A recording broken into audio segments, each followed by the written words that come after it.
Well, hello and welcome wherever you are in the world to the British Academy Games Awards in 2018.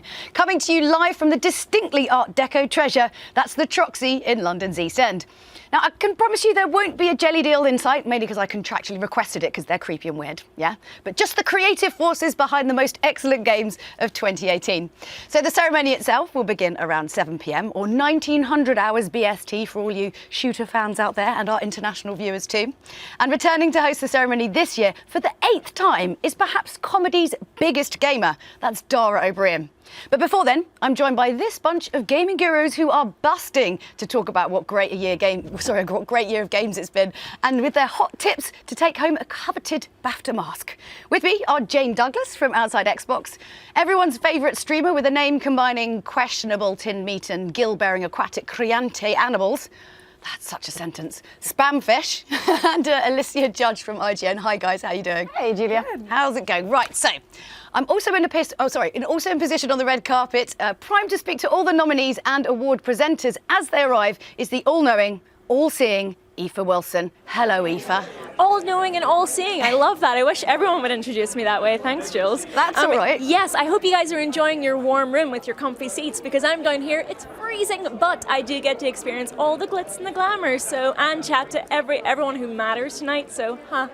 Oh, what are you saying? What, we don't matter? Thanks, Aoife. I mean, I've already spoken to you guys. You can bask in the glow of like everyone's talent. I presume that projects a little bit of warmth. It's got to rub off a little bit, right? Let's hope so. Yeah. All right, well, Aoife obviously always gets to enjoy all the glitz and the glamour downstairs. And anyway, just to prove that, we've got a quick look at what she's got lined up from last night's nominees party, which was hosted by the Emmy Hotel in London.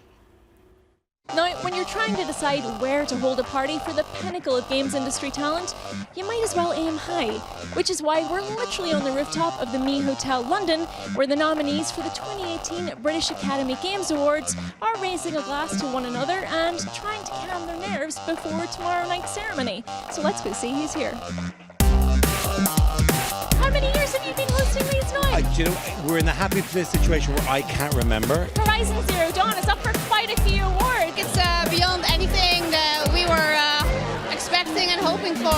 Hellblade: Senua's Sacrifice. What do you think people really responded to about it? Whether they suffer from mental illness or not, I think we all suffer at some level. So I think it's just resonated with far many more people than we imagined. We thank you at the start of every stream. We say thank you, Brendan, for letting us into your Battlegrounds. So thank you, Brendan, for letting us into your Battlegrounds. It's my absolute pleasure. In the nominations this year, there are those indie titles along with the AAA. These awards have always been about that. Edith Finch is a huge one this year. Valerie, What Remains of Edith Finch is up for quite a few awards, right? It's a whole new medium of storytelling that is so exciting, and I can't wait to see where it goes. We're not just seeing more different stories being told, but like new ways of telling story. I used to think I was lucky to get in the early days when you could be like the Charlie Chaplin, where you're like, I'm figuring out what this art form is, but it's still happening. It's always going to be technology meets passion and imagination. Yeah, and that's what BAFTA's all about.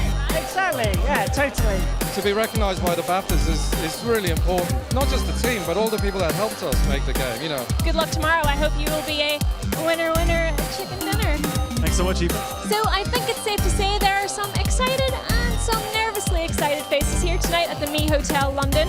It's going to be a fantastic night tomorrow night, and I cannot wait. So we'll see you then. Trust me, a great night was had by all in attendance. Wouldn't you agree, guys? Anyone feeling a little bit shaky this morning? No, I'm okay. They ended the free bar at 9 p.m, so, you know, I was cheap enough not to get drunk. That's smart planning. So actually joining us now, we have Dan TDM. How are you doing? I am good. How are you? Good. You snuck in during that VT. I did, yeah. Slippery and I avoided second. the party yesterday, so I'm feeling fresh. What? You avoided it, but... Yeah. Missed. It was very good fun. So obviously this is a huge night in the British gaming calendar. How do you guys feel about this year's kind of list of nominees? Revisiting the most nominated games in the list of nominees just reminds us how varied and invigorating last year was for video games. I'm looking at Hellblade: Senua's Sacrifice, which I'm only now just getting over the intensity of. I'm traumatized, frankly. Yeah. Tim, what do you think about this year's? I mean, there's so many good games, you know, nominated in different categories. Obviously, I'm a huge Nintendo fan, so I'm so chuffed for Breath of the Wild and Mario Odyssey. I think both those games kind of knocked it out of the park. But if you even look at What Remains of Edith Finch, that was a really effective game. I'm a big fan of those artsy walking simulators, they call them, but there's so many amazing scenes and so many amazing moments in that game that, then you look at Hellblade, there's so many good games. This is going to be a 4-hour-long stream. I could talk about every game for about an hour each, so yeah. Let's just keep this bit short. We'll get a bit deeper. Alicia, what did you think? It was amazing for games in 2017. One of the things that I loved the most was that indies and AAAs kind of stood shoulder to shoulder, and that's really hopeful. And I'll be intrigued to see how it filters into this year of games, but last year was amazing. So, Dan, obviously, you have your particular games you like. What did you kind of get into this year? What were you kind of surprised by? I am looking forward to see how Cuphead does. Cuphead was one of my favourite games ever. It's so hard, though, Dan. It's so hard. Not that hard. It Honestly, is hard. It's not that But hard. I feel like 'cause it gives you that progress meter after every level. You're like, I got a little bit closer this time, so I'm going to try again. So yeah, I like what Tim says. He says it's not difficult, it's deliberate. It's deliberate. Which You just have to be sounds real exacting. good. yeah. Is it just that? I feel like we become really lazy as gamers. Like, oh, let's hide behind a box, regenerative health. All these kind of things that make it easier. Are we just a bit lazy? Or you just play it so much that you get that lucky jump or that lucky shot, and then you complete the level. And then you I don't know. Exactly. You're like, yes! Yeah, it's meant to do that. All right, well, let's take a look at some of the leading nominees for this year. So to start off, obviously, Hellblade Senua's Sacrifice is obviously leading with 9 nominations, which is huge. And obviously, Hellblade fans are pleased. So what are kind of some of your thoughts on that particular title? I think it's a safe bet for several awards if I was a betting person, and just the intensity of it. I was only semi-joking. That has stuck with me probably harder than any of the other games on the list. I mean, I love many of them, but that one I think has really stuck with me. It was also, it kind of reminded me, obviously everyone sort of says, play it with headphones because you get the real kind of surround sound feel. The last time I sort of felt that was when Dead Space first came out, and I was like suddenly really aware of how they mixed the sound and used it in a really clever way. And I sometimes think sound is like a little bit overlooked in that regard. It was like powerful. having a really intense fever. Yes. That kind of like whisperiness everywhere. So that's how I have What kind of Julia. illnesses are you getting? Tim, what did you think? I loved it. I mean, technically, audio, visual design, the character acting, the whole look of it. It's not a AAA game, but it comes across as a AAA game, and for it to tackle and broach such an interesting subject and make that into a video game, that alone has to be something to be rewarded. And I think it'll do well tonight. I think it's very much a BAFTA kind of game. BAFTA love a worthy kind of interesting intellectual game almost, and I think we could see it do well. I mean, whether it'll win best game, I don't know. It's in a very, very tough category there, but it has got up against some really stiff I competition. think there's a reason it's the most nominated game. I mean, as someone who suffers from depression, like my whole life, it was really interesting to, obviously not in the same way, I don't have that kind of psychosis where I hear voices, but those kind of that internal monologue and the sort of negative things that it says, it's probably the easiest. Playing it was quite triggering for me, and actually then showing it to people and saying, like, this is sort of not to this level, but this is sort of kind of what goes on in my head sometimes, was actually really refreshing to see someone else effectively put it down on paper. So I think, they made it in conjunction with the Wellcome Trust too. They're all about using science and medicine and creating games that really explore those concepts. So it was made with real research and real experiences from people who suffer from psychosis and mental health issues. So it's realistic and deals with those themes really well. Did you get a chance to play it? I didn't, I'm afraid. No, but it sounds like something with 9 nominations and not being a AAA. You now have to play it. I have to, yeah. Okay, On the list. we're going to go down to Aoife, who's on the red carpet and bagged our first interview. Aoife, who you got? Oh, hi. I'm here with Valerie, a.k.a. Edith Finch from What Remains of Edith Finch, which is up for quite a few nominations, right? Yes, I believe we're up for 6 nominations, which is incredible. And you're up for Best Performer, which, I mean, this is your first video game, right? That's a high bar to set. Oh my gosh, I mean, first game and a BAFTA nomination's a little intimidating. I hope this isn't, I hope I haven't peaked or anything after this. So. It's just a sign of things to come. Absolutely, that's what I hope. I mean, how did you feel? Like, how did you feel when you first got the script through for this game? I mean, I am so glad that it's nominated because it really pushes the boundaries of what story and narrative in games can be. I completely agree with that. I didn't get a full script till my first recording date, so it was very exciting getting to see each piece unravel and getting to talk with the creative team about what each story meant and the lives of each family member in the game. It was something very surreal, and it's a memory I'm never going to forget, reading that for the first time. It's brilliant as well because it's a story that can only be told through the medium of games, right? I mean, like the way that things come together and coalesce, like I don't think I've ever seen anything like that. I mean, what did you feel like when you played it for the first time? You know, I completely agree with that. I believe it wouldn't be resonating with people the way it has if you weren't doing it as a first-person player, because everyone who's spoken to me about it being something that's resonated with them has said, you know, living through this character's personal deaths in the family has been therapeutic for people and consoling for lots of people. And I think that the only way to achieve that has been through that first person playing the game. So do you believe games can tell say important things more than just being entertainment? I believe so, because there's something really special about having to interact with it.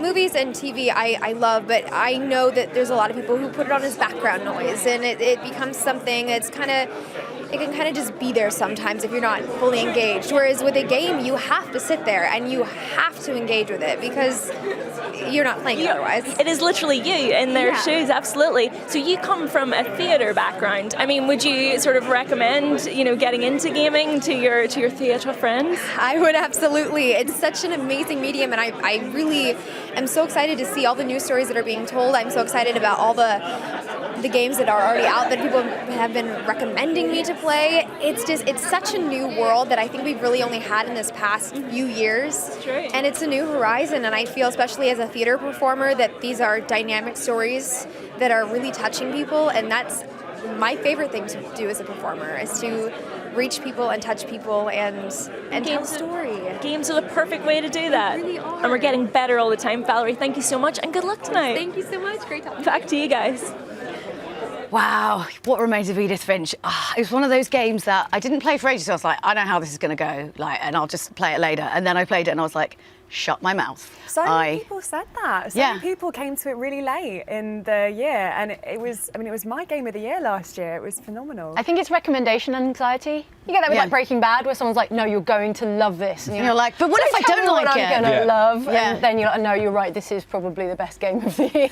But it's also, I think, like we'd seen a lot of kind of similar sounding games, and so you're like, wow, it's that thing, they're just going to rinse, repeat, right? And then actually you're like, oh God, this has gone some really weird places. I sort of love it, but I don't know why I love it, because it's actually moderately to largely upsetting at the same time. Well, because I think the game was 4.5 years in development. So actually when it came out, it was just as we were starting to see kind of walking simulators, and it was in development before Gone Home. But of course it came out and everyone was like, oh, it's just a Gone Home clone. But actually it has really different influences. It's more inspired by sublime horror, H.P. Lovecraft, Neil Gaiman, and it takes all of those elements and then packages them up into a story that's ultimately about family and death, which sounds really depressing. But then it's actually quite hopeful and really, really clever game design. It's got some great scenes in as well. You know, without giving away too many spoilers, if you haven't played it, the scene with the fish factory. Oh no, I can't get on with that. The scene in the bathtub. Oh, no. You know, some truly remarkable, filmmaking in the context of a game. And stylistically, each little story was so different as well. And it's a game you can really go back to as well. You know, you can see new details. There's so much detail in the family house, like little things, and knowing the story and then going back to it, you'll see little keys and little signifiers to other details. It's an astonishing piece of work. Dan, did you get a chance to play it? Another one that I haven't played. How have you not beaten the BAFTA Games of the Year?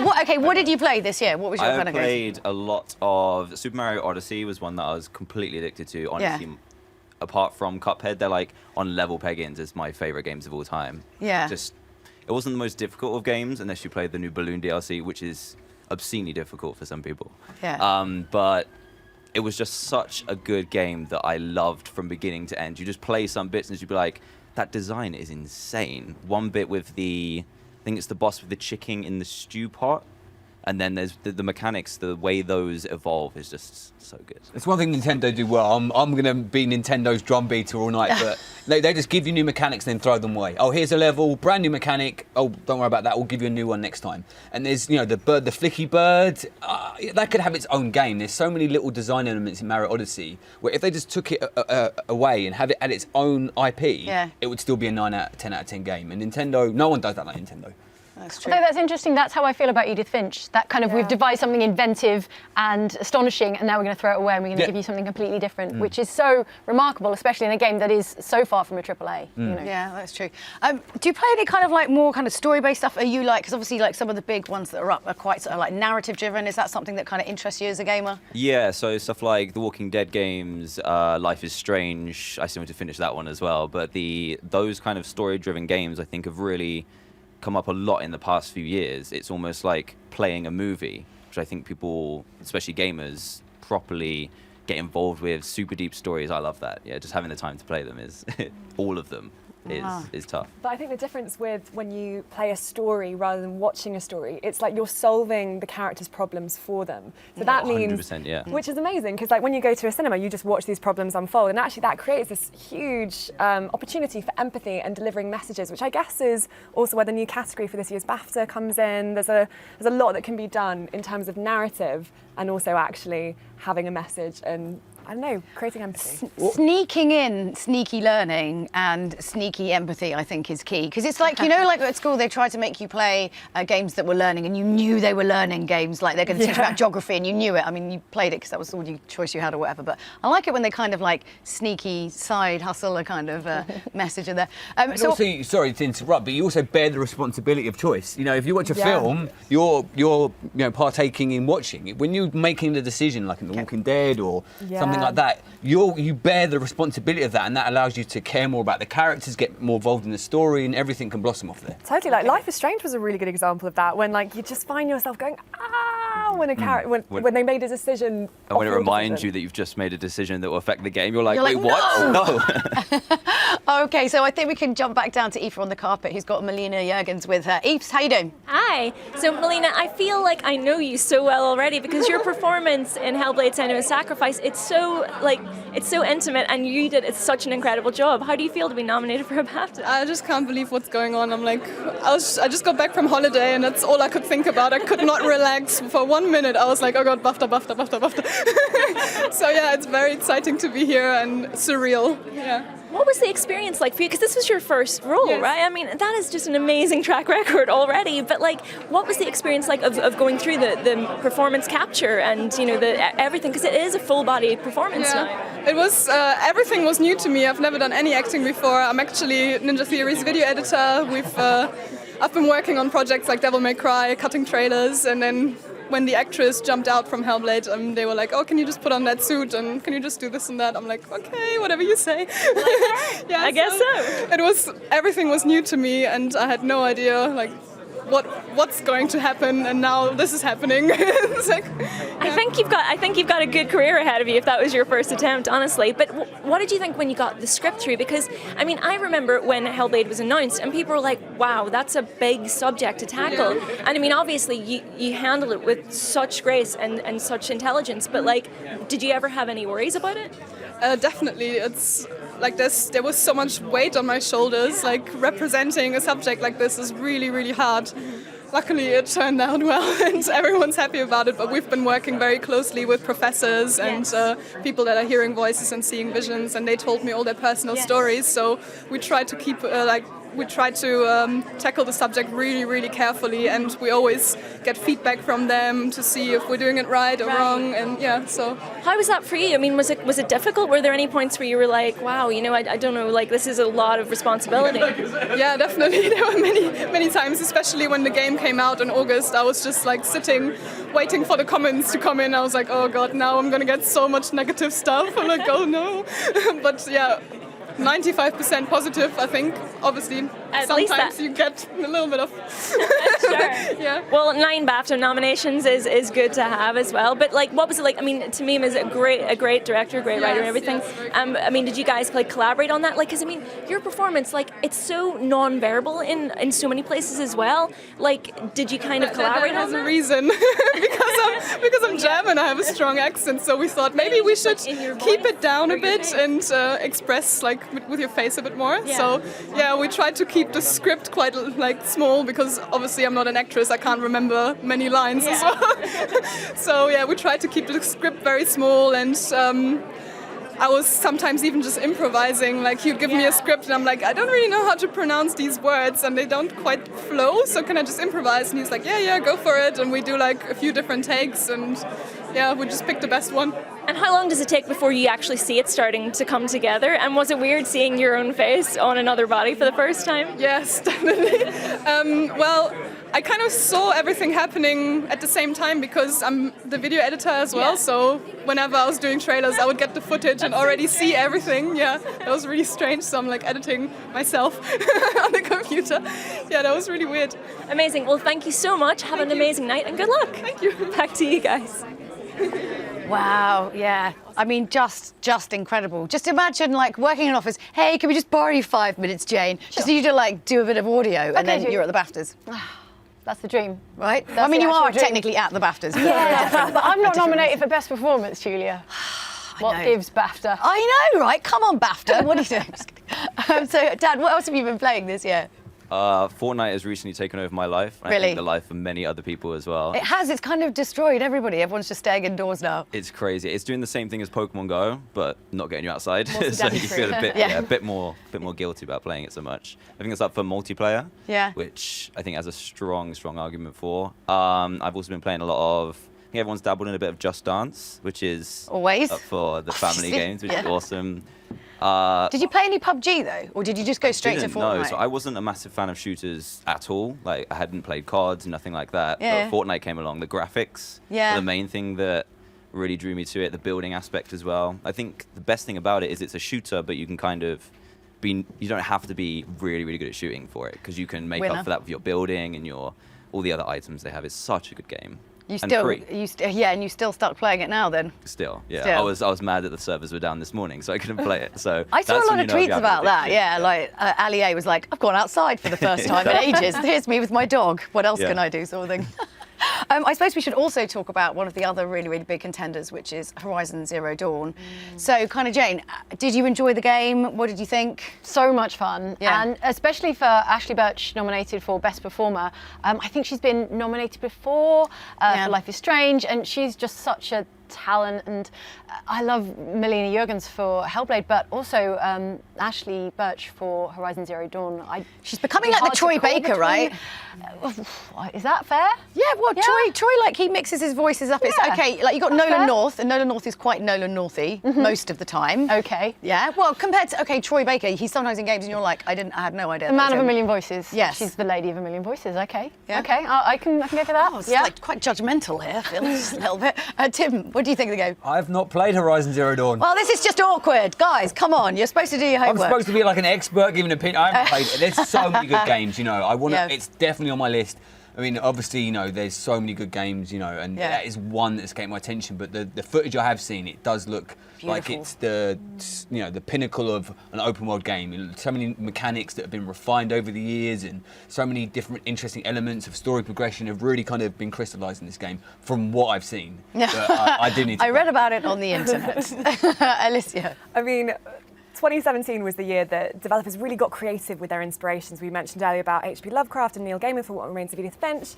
And for Horizon Zero Dawn, I love the fact they decided to create a post-apocalyptic world. Yeah, it's interesting. Because, like, in every other, we talked about The Walking Dead earlier, and I feel like everyone's like, apocalypse, we've done it so many times, but we've not done post-apocalypse. And it creates this really fascinating world. And the minute I first saw that screenshot of a huge tall neck and her standing in front of it with a bow and arrow, there's a central mystery that drives through every part of that game, from the art to the music to the actual story itself. And I just think it's a beautiful, beautiful bit of entertainment. I feel absolutely terrible for not playing it now. Absolutely terrible. You summed it up beautifully. Tim, you are actually just the worst It's person terrible. right now. I'm just kidding.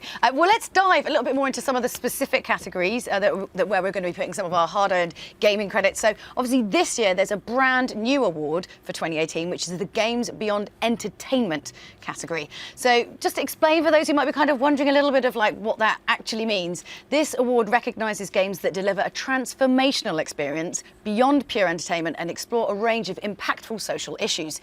So, if this award was around then last year, then something like, that Dragon Cancer would have totally been in the running for that. So if anything, this category kind of demonstrates just how much kind of depth games have and the impact that they can have on the player. So should we have a little talk through like some of the ones that are up? We've got obviously Night in the Woods, which explores issues surrounding depression and the class system in small town America. Who played this game? What did you think? That's my favourite. Yeah? Straight to that's my pick for this category. I loved Night in the Woods. I loved everything about it. It was so sweet and so charming. And I get that this is a new category for that specific purpose, but even apart from that, it was just such a natural, engaging, charming, lovely little portrait of this town and this girl's life when she kind of flunks out of college. And it was, although they're all like cutesy animals and it's not voiced, it's all in text, it's so real. It's realer than most depictions of like small town America in pop culture, I suspect. And it also captures that kind of the young adult mentality of the God, moving back home and the angst that comes with it. I'm a failure. Totally, and that feeling of like, what does the future hold? And what's really interesting is the main character, her writing is very kind of self-deprecating, kind of sardonic humour. And that's really lovely because that's very the millennial humour. But then as time goes on, it turns into this kind of existential angst and anxiety, and actually realise this is kind of treads on the toes of talking about mental health issues. And it's beautifully written. She's such a mess, such a hot mess in such a realistic way. Like sometimes such an awful person, and you're like, yeah, I get that. That's All right, I'm just going to interject just quickly here because I believe Aoife now has another interview for us lined up on the red carpet there. Aoife, who have you got for us? Hi, I'm here with Jeff Russo, the man behind the music of What Remains of Edith Finch. Jeff, I mean, thank you so much for the gift of the music of this game. It's so good. Well, thank you very much. It was, it was a pleasure making it, and it's a really emotional game, and I got really connected to it when I was writing it. Yeah. I mean, and music it's important in any game, but especially in a game like Edith Finch. I mean, because it just carries things through. It ties everything together. How do you start? I mean, where do you start with that? I started in this particular case. I started with Edith's theme, and it was just the thing where they wanted to know what I was thinking in terms of what the game would sound like. So I wrote that first, and it sort of led to an emotional context that I think helped guide how you would play the game. And I think that's a really important part of this game, is following that emotional through line. You're absolutely right. And it's kind of like, I mean, it follows through in every theme in the game where it's a little bit higgledy-piggledy, right? Like the house itself, like the family tree, like everything kind of folds back on itself and comes back around. And I think the music perfectly represents that. Oh, thank you very much. But like, so what do you think? Do you think music and the way music in games is treated has been changing recently? Do you think it's been taken more serious? I think it depends on the type of game you're talking about. The big sort of more action-oriented games, like the music is really important to keep you engaged in the action. With a game like Finch, and I think you see more games like this now that have a very sort of it's a measured pace, and it's really important to connect the player to the emotional content of the story in order to keep them engaged in playing the game. So I think you see a lot more emotional scores now, and I think that's what we were trying to do with Finch. Yeah, absolutely. And I mean, as I feel like games are hitting like a real maturity right now, where we're tackling more difficult issues, more interesting issues, we have more diverse voices. I mean, how do you think music ties into that, and how do you think music can evolve in games in the future? Well, as I have always said, like, music is a direct line to the emotional center of any narrative, right? And as games sort of become more and more about the story and the narrative, and they are following, like in this case, the story of a family and trying to tell the whole story of a family, and then dealing with death and dealing with the changing of the generations, music can really connect the player to that. And I think it goes with telling any story in any visual media, and I think that this is the greatest example of that. Absolutely. Yeah. Do you have any favorite scenes from the game that sort of like just work together perfectly for you? Well, in terms of a favorite scene for me to write music to, the owl flying, when you go from being the cat to being the owl, that to me was one of the really, really fluid moments for me when I was writing the score, and I really enjoyed doing that. I may never forgive you for the baby Gregory scene, but we'll just leave it at that, shall we? Jeff, thank you so much. We went through many different iterations of that. Did yes, you? Many different iterations. Nailed it. Much to my detriment and my mascara. Back to you guys in the studio, Jeff. Thank you so much. Thank you.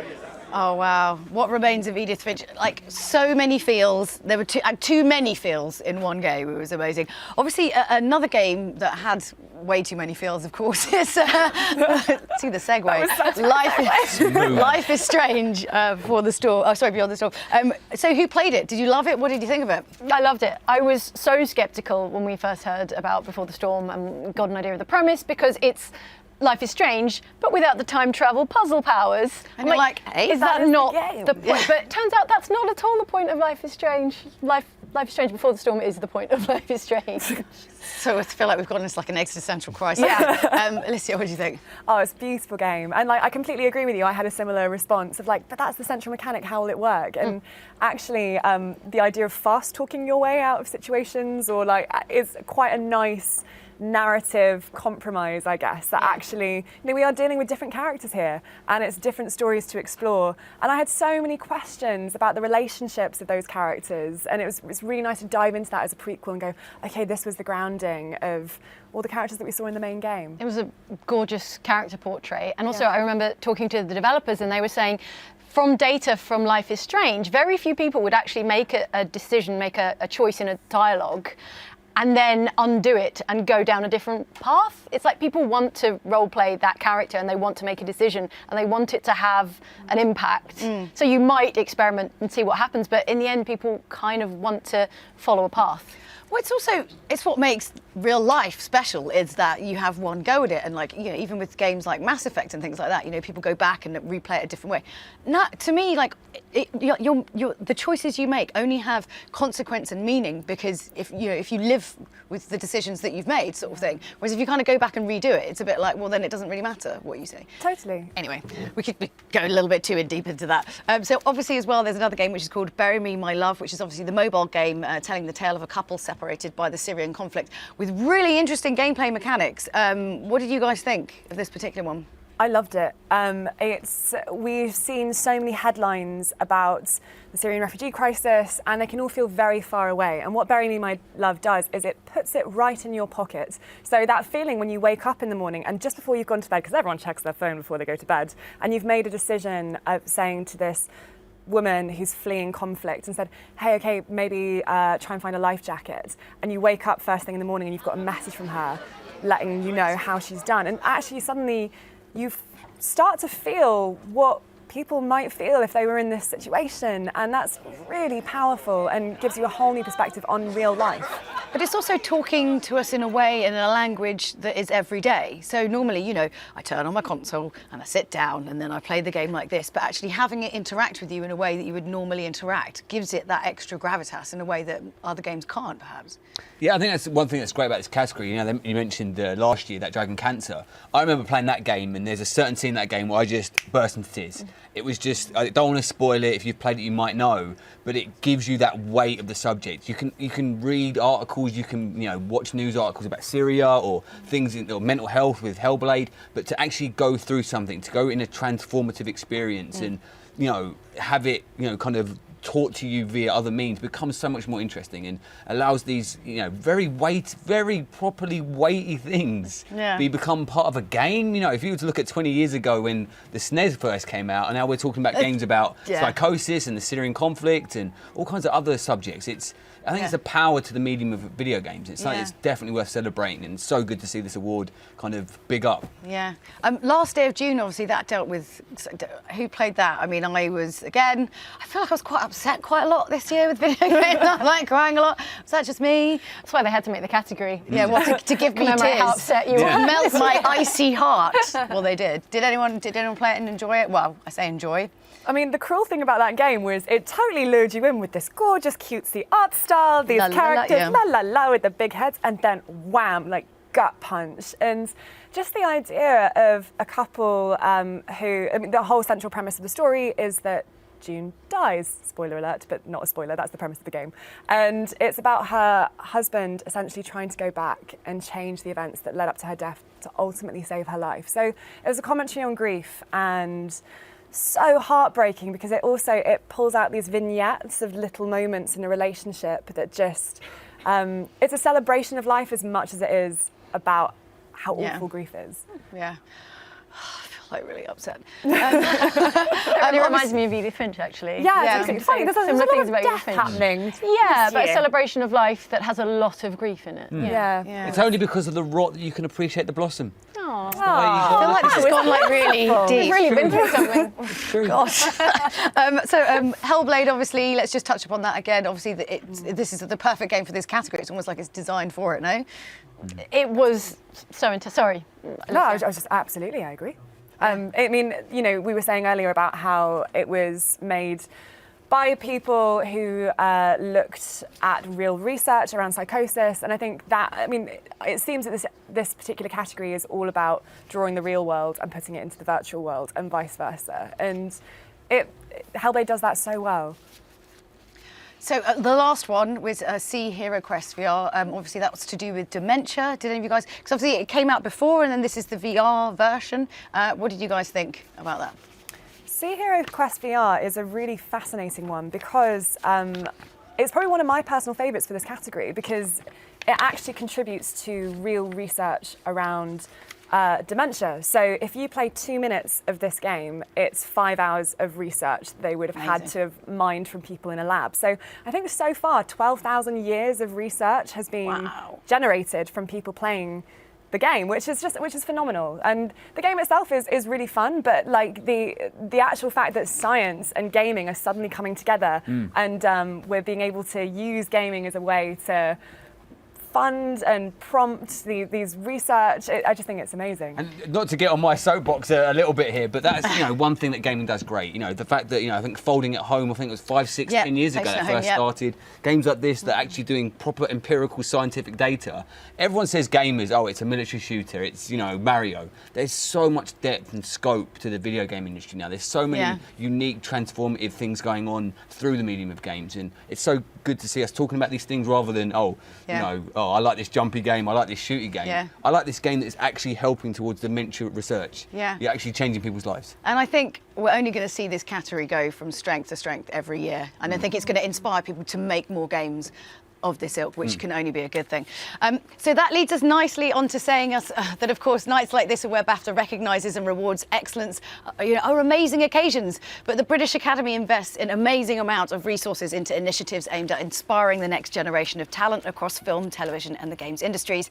This features a huge amount of hands-on involvement from the best in the business through mentoring, masterclasses and all-round inspiration. One of these is the BAFTA Young Game Designers Competition. Budding 10 to 18-year-old designers can submit concepts or working prototypes, which are then judged by industry experts, and the shortlisted candidates are invited to BAFTA for their own special award ceremony. The YGD competition has been running since 2010, and last year there was over 2,000 entries, and over half of the finalists submitted games with a social or educational focus. The winner of the 15 to 18 game-making category was Emily Mitchell, whose game Fractured Minds focused on mental health issues. Let's go take a look. It is Fractured Minds by Emily Mitchell. Can you tell us what it's all about? Yeah, well, it's trying to portray mental health issues, and each room kind of represents a different challenge. Timescale-wise, Emily, how long does it take from your concept to having a finished game that you can show people? How long does that take? About a year, I would say. Oh, and I have to ask as well, the baddie that you have in your game has haunted my dreams. Does it eventually go away? Kind of. No, it's really good. My game is all about the struggles of mental health, and for me personally it's about anxiety, and because I've experienced that in the past, and I really wanted players to get a better understanding of how it feels for people struggling with mental health issues, and also I wanted it to be open to interpretation, so it's not just about anxiety for me, it could be perceived as whatever the person is struggling with at the moment. As I was researching how to make games, I came across last year's winner, Spectrum, and I was just so impressed. It was so amazing, and it just really inspired me to go for it, because I thought, like, what do I have to lose? Hi, tonight I'm here with Ashraf, game director for Assassin's Creed Origins, which is up for 3 awards, right? How are you feeling? Amazing. It's we're celebrating this game that we worked so hard on, so it's wonderful to be here amongst all these people. Abu is here, yes, our Bayek, and so it's awesome to be here with him, to see him again and have this hurrah. And I mean, like, let's be honest here.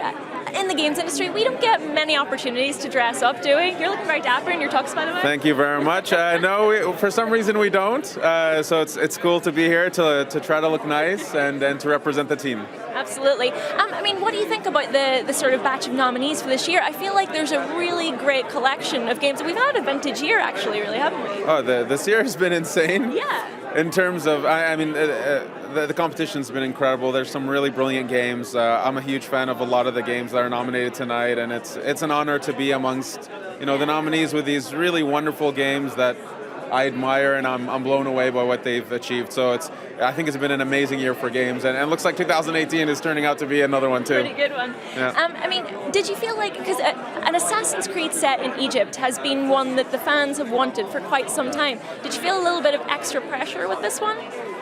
Well, we always feel the pressure, but I love the pressure. I thrive off of it. I need it.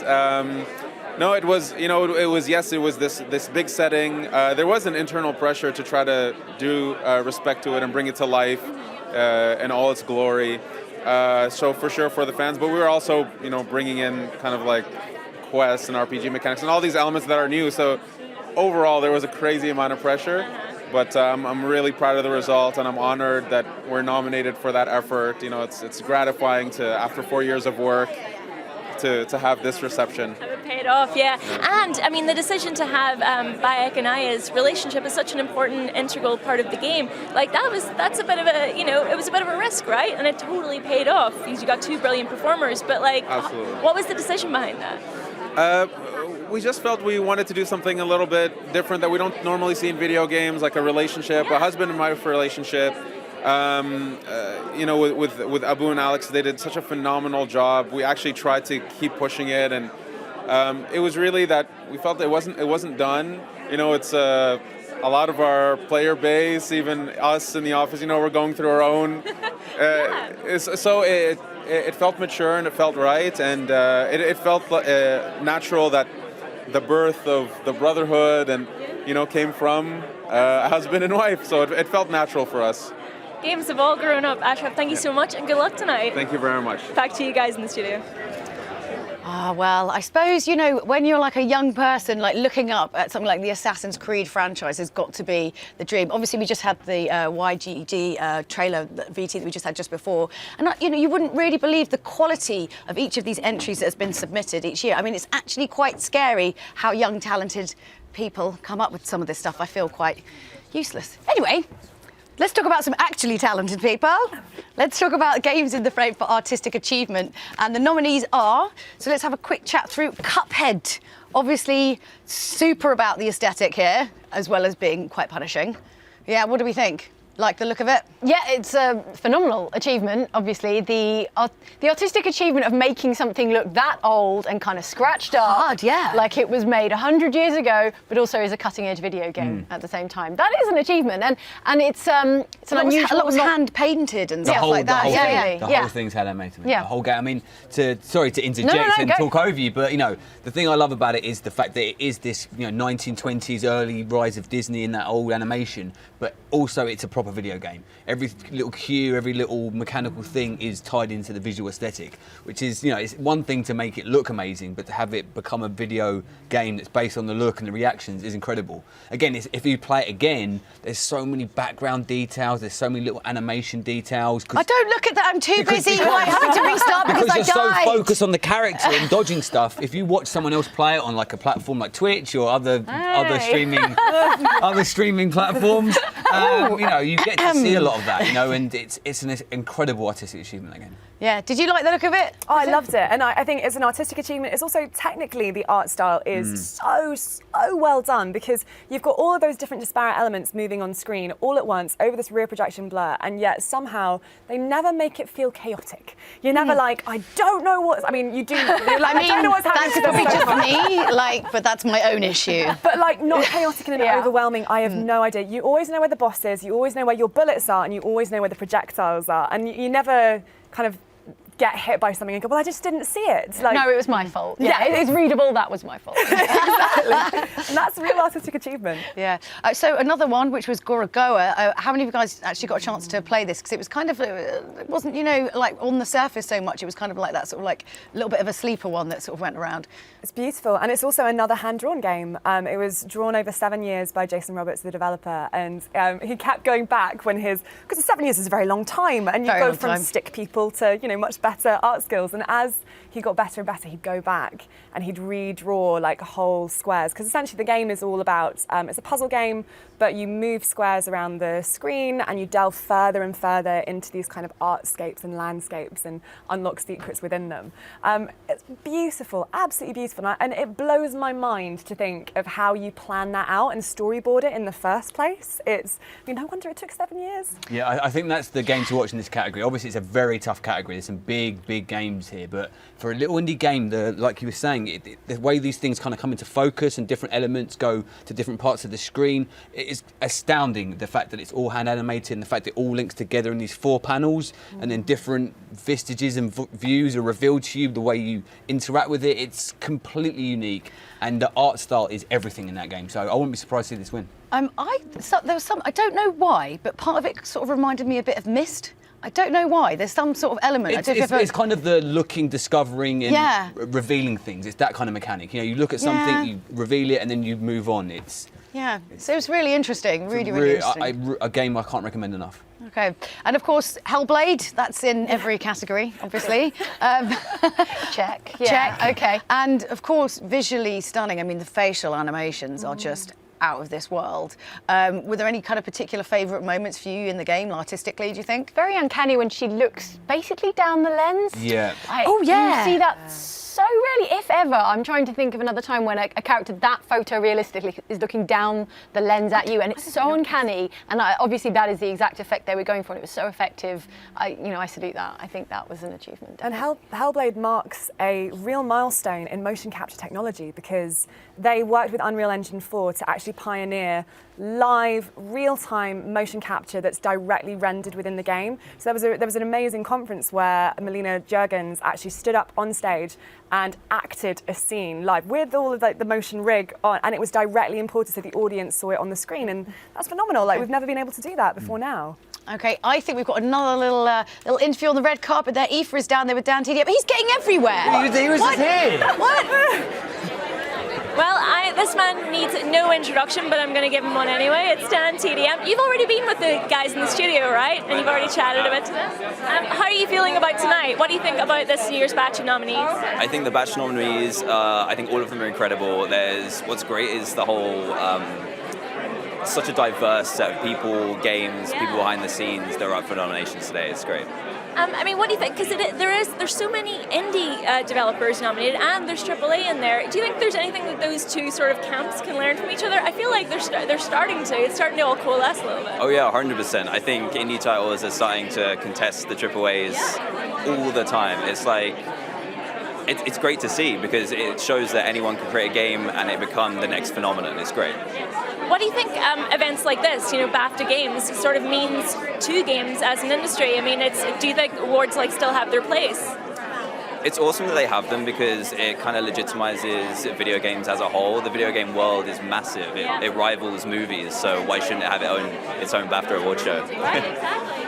I mean, have you got any favorites for tonight? Any games that you've got your particular eye on? I really want to see Cuphead do really well. That was one of my favorite games, not just of last year and this year, but ever. It was so good. The animation, the music, absolutely everything. So I hope that does well today.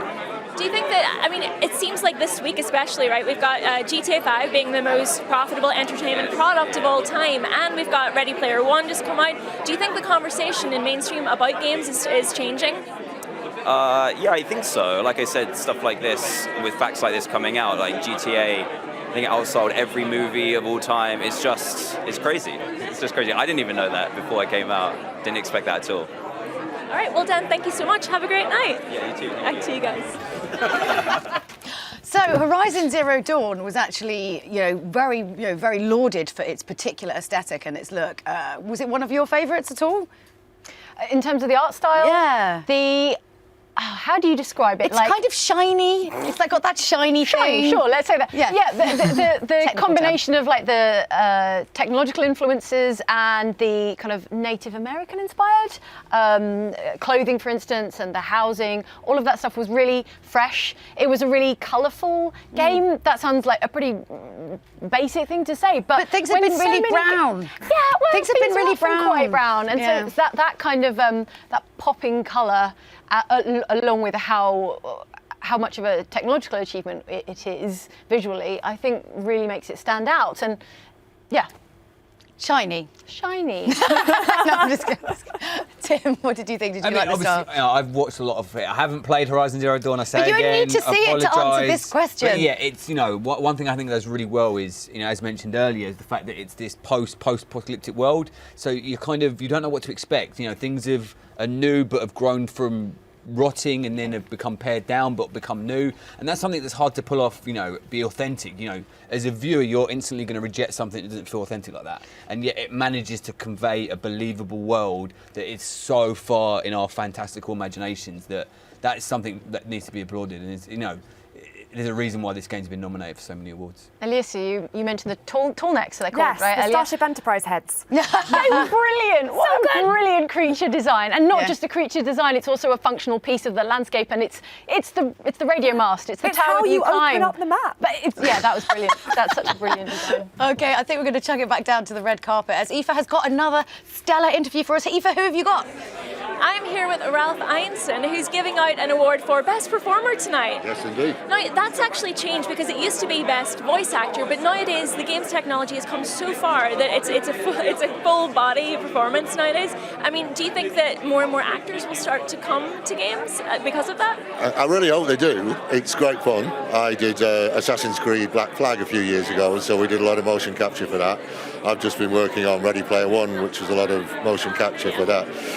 And it's an exciting way of working. I thought when I first came into it, it'd be very technical and very kind of dry. Yeah. But it's kind of the opposite. It's quite freeing because the motion capture takes every shot you could possibly want from a scene in each take. So you don't have to worry about continuity or this kind of thing. It kind of frees you up as an actor. So you're not having to repeat things. You can take it where you want. But it must be difficult as well because a lot of the time you wouldn't have anything to react to. I mean, is it more difficult in that sense? There is in a sense, but the work that I've done, I've been working with actors and certain kind of makeshift props, which help as well. So yeah, it's not completely acted to tennis balls, but you do that in CGI movies anyway. So we're used to all that. Do you think that the conversation around games has changed so that scripts are becoming more enticing as well? Like it seems like this year in particular, the narrative and the story in games is becoming more complex and more mature. Absolutely. I mean, you can sit down and watch the sections to any of these games as a piece of art, as a movie. So yeah, they are. It's coming on a lot. Do you have any good gaming memories from growing up? I was kind of the first Atari generation, so that ages me a little. So I was really good at asteroids, and I used to love asteroids. I mean, events like BAFTA, do you think that kind of like legitimizes games a little bit more in the mainstream eye? I hope so. I mean, they're a massive part of the creative industry in this country, and the creative industry in this country is such a moneymaker for us. So I think we need to embrace it and we need to celebrate it. The UK games industry is pretty much where it all started as well. So we own this place. Ralph, thank you so much. Have a great night. Cheers. Back to you guys. Yes, obviously Ralph was giving out the Best Performer Award there, one of the most hotly contested categories, and I was winding most of them up last night at the party, pretending that I was going to guess who was going to win. It was hilarious. Sorry. Just for me, anyway. So we're talking artistic achievement still. Next up, of course, is Legend of Zelda. It makes everyone's head like turn sideways when they think of it. It's like, What's your pick? Oh, I think, there's moments in that game that are as beautiful as any game I've played. There's, with the sun is shining, or the sun goes down, or the wind flowing through the air, or when you set the tree on fire. There's so many beautiful moments in that game. There's very few games where I can just wander, not do anything mechanical, and still be completely enthralled. And this is one of those games. It's astounding. Yeah. Anyone else like to? Come on, you must have. Everyone has to have an opinion on The Legend of Zelda, surely. Well, I'm going to be controversial and say Do it. it was a piece of... No, let me say the reason we I was about ready to go. Oh my God, I was about to have like a heart attack. Obviously, I concur, absolutely. Yeah. Absolutely, it was amazing. No one has anything to add. I mean, one of the things that I loved about Breath of the Wild is obviously it's a systemic game, so it has loads of different systems that interact with each other. So when it rains, that means that your footsteps are quietened, so you can sneak up better on enemies compared to when it's dry. And for art to reflect that, that's really tough. Like from a technical achievement standpoint, that's amazing, but also the art department then have to essentially create all of these different scenes a million different times as they switch, and how do they interact with each other and what happens, and the lighting effects. I mean, there's so much to render there, and it's seamless. Next up, we're going to talk about Uncharted: The Lost Legacy. I don't think I've ever played a game where I've been like, I really, really want a holiday, and this game is making me want to go places and do stuff. Yes. What did you guys think of it artistically? Gorgeous, yeah. I was going to say the same thing. It makes me want to go on holiday, except not to that place with the puzzles with the shadows. No. Anywhere but there. No. Good holiday. Yeah. No, it was so gorgeous. Another just feast of colour and everything I want from an Uncharted game, basically. Yeah, absolutely. Yeah. And it does really make me feel like I should stop playing video games and go outside, because there's some cool stuff to see. But then I remind myself that I don't live in any of those places, and I go back to play the game. What about you, Tim? Naughty Dog are masters of technical stuff like that. They just, I've recently got a 4K TV. My viewers know I've been talking about it all the time. Fancy pants. And it's one of the first games I put on the 4K TV. Oh, wow. It's astounding with HDR and all that technology, and it's like, as you say, it's like you're there. You almost feel the warmth of the tropical locations. And it depends how close you sit to the TV. Yeah. And also, I have a bit of a crush on Chloe, so she's always good to leave that there. But it looks great. And in 4K, it's actually in better resolution than if you went on holiday. True. Exactly. More pixels. I have to wear glasses as well, so it's all smudged. You've got to make sure your eyes are tested constantly, otherwise you miss the entire point of a 4K TV. Anyway, Alicia, did you enjoy it? When you look at all the Uncharted games, going right back to the first, and then you put Uncharted Lost Legacy there next to them, you see how far artistically it's gone, and just from the character design to the locations, it's come such a long way, and it's one of the bastions of the gaming calendar. Absolutely. I think we should move on to British game, because we are in the UK, and That's this is slightly straight. BAFTA. I know. I was like, British game, like somehow, I don't know. I'm being weird. Right. So obviously Hellblade. That's obviously top of the list there. Right. That one again. nine characters. It's quite amazing, really. So obviously, I can completely understand why that's up for Best British Game. It's really kind of changed how people are sort of thinking about things. But also we had Monument Valley too. So. I know you've played this. Yeah. Did you love it? I loved it. Yes, it launched as a bit of a surprise, actually. Yeah, out of nowhere a little bit, and I finished it. I think that probably the day or the day after it came out. Didn't at all parcel it out for myself. Just really monstered it, and it is so sweet. And obviously, I mean, if you're familiar with the premise of Monument Valley, it is that, but it is story driven in a way I didn't expect, so story driven and character driven, wordlessly, in a way that is just precious. It's a precious little jewel box of a game in my phone, and I love it. Yeah. Oh wow! Because I think it's always quite funny sometimes. Like we were talking before about another game kind of coming along, and you're expecting it to be a certain way, and then it just completely surprises you. I don't know. I feel like because there was always this period where things were quite repetitive, we naturally think, well, they've made one game. Obviously, that just means they're just going to make 10 of the same. Yeah. And then actually, if you're a good game designer, why would you want to make the same game again, you know. It's also tiny design tweaks. Like essentially, one of the main changes that they did was just add a second character, and that changes everything. And if you just find one tiny addition, you can make a really clever sequel that is actually completely different. Talking of characters, I think Aoife's got one downstairs who's up for Best Performer this year from Bayek from Assassin's Creed. It's Abu Bakr Salim. Aoife, hello, how's he doing? Hi, yes. Where are we going? You can't hear it, but Julio's just slagging you off there from the other side of the camera. Are you serious? Are you really? Is he really? I'm tattletaling on her. She's the worst, it's all right, we'll just ignore her. We'll be mean to her later on, it'll be fine. All right, okay. Yeah. Whatever. Anyway, how are you feeling? Nervous. Yeah? Nervous, but also very excited. Like, I think this is so amazing to be a part of. So I'm literally just like, okay, I'm here. Do you know what I mean? It feels like I'm like here by accident. That everyone's like, so what does it feel like to be, nominated? I'm like, I am. So yes, is this going on? Okay. Because this is your first performance, like games performance, right? Yeah, first video game, and it's I played a lot of them, but this is like I've never really imagined it being like getting into it. You know what I mean? So it's such a great category this year, and weirdly, so many of the performers are first-time performers. It's a really strong bunch. I know, it's brilliant, and I think that's so exciting. I think that's like it's fresh, it's nice, everyone's got a new story to tell, everyone's got a new experience to share. I think that's brilliant. I think that's it's inspiring, Yeah, absolutely, and I think that's what BAFTA is about. It's about inspiring and, pushing things forward, which I think we always do, and I think that's what these games this year definitely do. Absolutely, and I think that hopefully it continues that way, and we keep pushing that way, and yeah, it's very, very exciting. So you said you sort of grew up and playing a lot of games. What were your favorite ones growing up? What were my favorite games? Yeah. Ooh, so I'd say the one I can remember, I remember playing Sonic the Hedgehog on the Sega Mega Drive. But I'd say the ones that really kind of made me get into games. Kingdom Hearts was a big game for me. That was the first. Oh my god.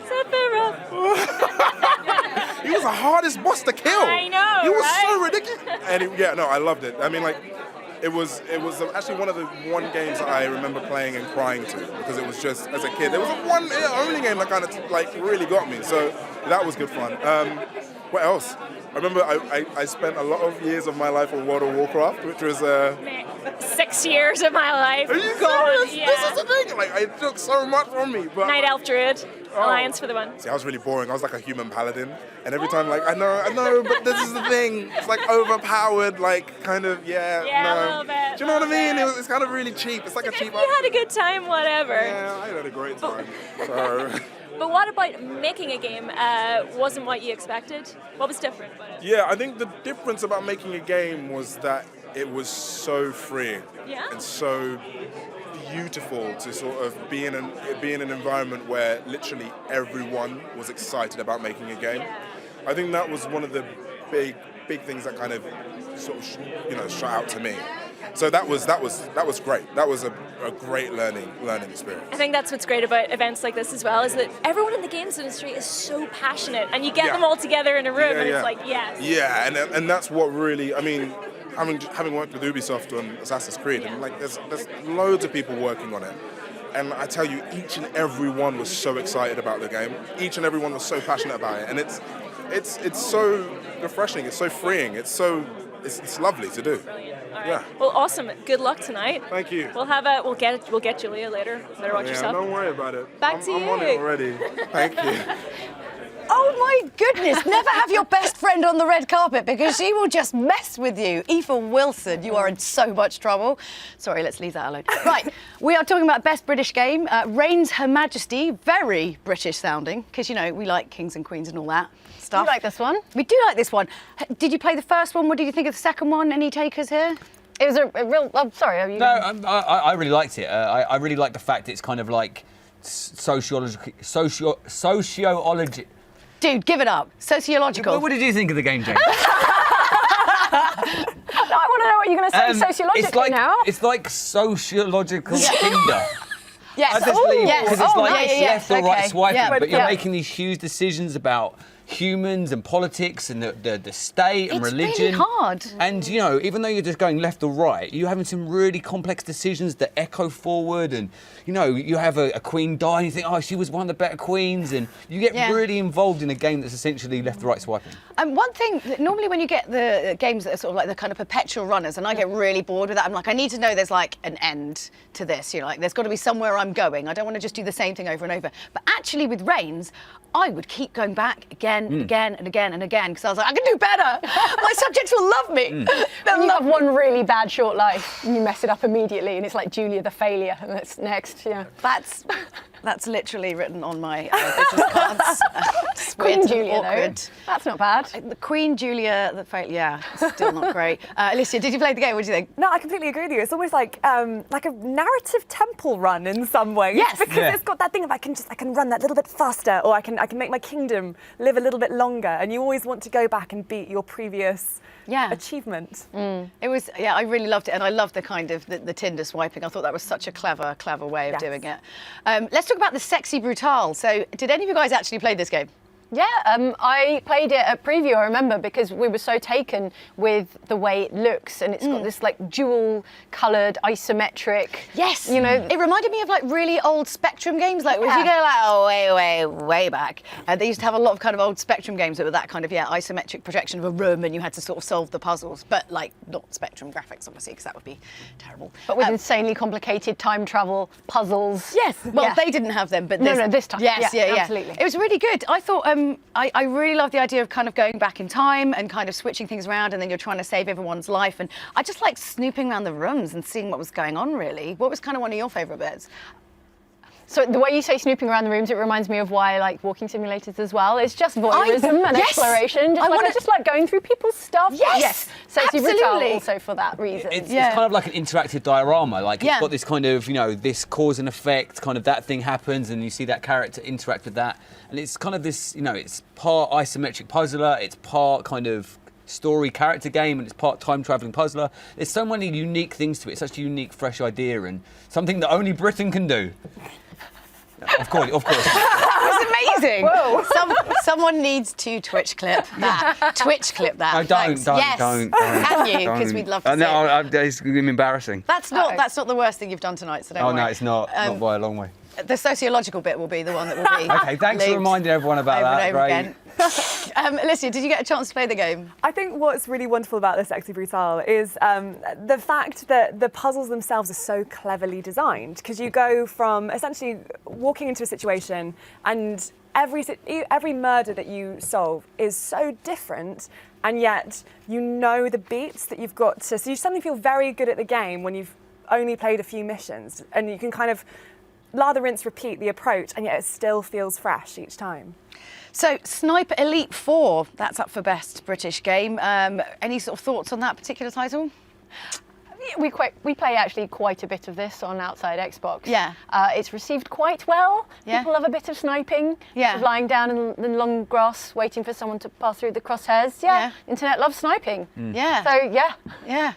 There's nothing wrong with a little bit of sniping. I don't know. I'm not that. If that's your bag in Call of Duty, why not play a game that's all that? Is what I'm saying. Mind blown. Literally.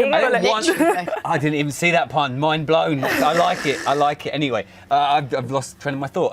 One thing I really love about Sniper Elite is the customizable difficulty. You can make it almost like a very easy kind of vanilla game, or you can turn on all these physics options, bullet drop, certain sound options, and it becomes almost a completely different game. And you can really make it bespoke to your flavour and taste. And I think that's something that more games need to do. You know, rather than have it's easy, medium, hard, it's got all kinds of different parameters, and it becomes a different game. You can turn off the crazy slow motion, head explode. You can just turn that off and make it into a real like military simulation almost. Interesting. Really good. Did you get a chance to play it, Alicia? There have been so many shooters this year, everything from like Sniper Elite 4, Destiny, Call of Duty, and I think on all of those games, Sniper Elite 4 included, it's the audio achievement that I think is really fascinating, because you've got to essentially get a load of gunfire sounds and not only have those sound realistic, but also present them to a player in a way that the presenter knows their sound cues, knows where they are on the battlefield, understands where enemies are, and Sniper Elite 4 does that really, really well. I remember, obviously when we were looking at Battlefield 1, we went over to DICE, and DICE, they go Oh, the sound design dives. Deep into that. It's unreal. And we were interviewing like the sound guys, and they were like, "Yeah, we took some like bullets and guns into like different kinds of forests. Sometimes they were caves. Sometimes they were caves with brooks. Sometimes they were caves like every different possible Do you think version." they can hear it when they listen back? Yeah, that's a deciduous forest. Yeah, no, that was a temperate rainforest with the bullets. That's exactly it. And I was like, "Did you have like this weird checklist?" And they were like, Got it. Yes, we did. Amazing. So I think Aoife is down on the carpet with the PlayerUnknown himself, Brendan Green. Aoife, say hi from me. Julia says hi, basically. Oh, hi Julia. How are you doing? You're looking very sharp. Thank you very much. It's it's the BAFTAs, so you got to step up your game, right? You have to, yeah. So how are you feeling about this year's nominations? Little humbled. Like really, it's the BAFTAs. I'm Irish, and the BAFTAs are a very honourable reward to receive. I'm Irish too. It's all right. We'll gang up on them. Right. It's fine. Well, I mean, it's just it means something very special to me. The BAFTAs I've always seen as kind of up there, so it's very special for me to be here today. So, And I mean, it must be like, after so much hard work and so many years put into PUBG, like it's a real validation, right? Yeah, I mean, we've got quite a few awards over the past, 6 months, and it really is a, big validation for the team. They work their hearts out in this game, and, they put in long hours, and to get this recognition is so valuable for them. And it's been a long journey, and it's still an ongoing journey as well. How are things? I mean, we want to do this for the next 20 years. We really want to build out a platform for game modes and for possible esports. So, we're committed to supporting this game for a long time. So, I can't wait to see what we do in the future.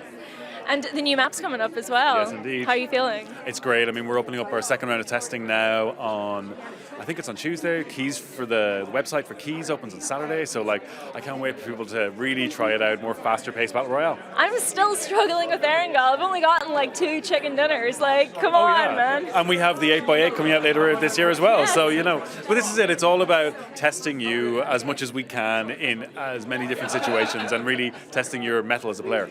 But do you know what I actually love is, I am terrible at that game, but I love it so much, and, it's still rewarding even if you're terrible at it. Well, this is it. It gives you the freedom to play bad, play good, play whatever way you want. If you want to hot drop and go mad with people, or if you want to just go to loot collecting, for most of the game you can do it. And, become friends with a bush. It's Murder just bush. That is what I call, that's the best tactic, and I just don't shoot care. all the bushes, right? It might be cowardly, I don't care, murder bush. Anyway, Brendan, good luck. Thank you so much. Thank you very much.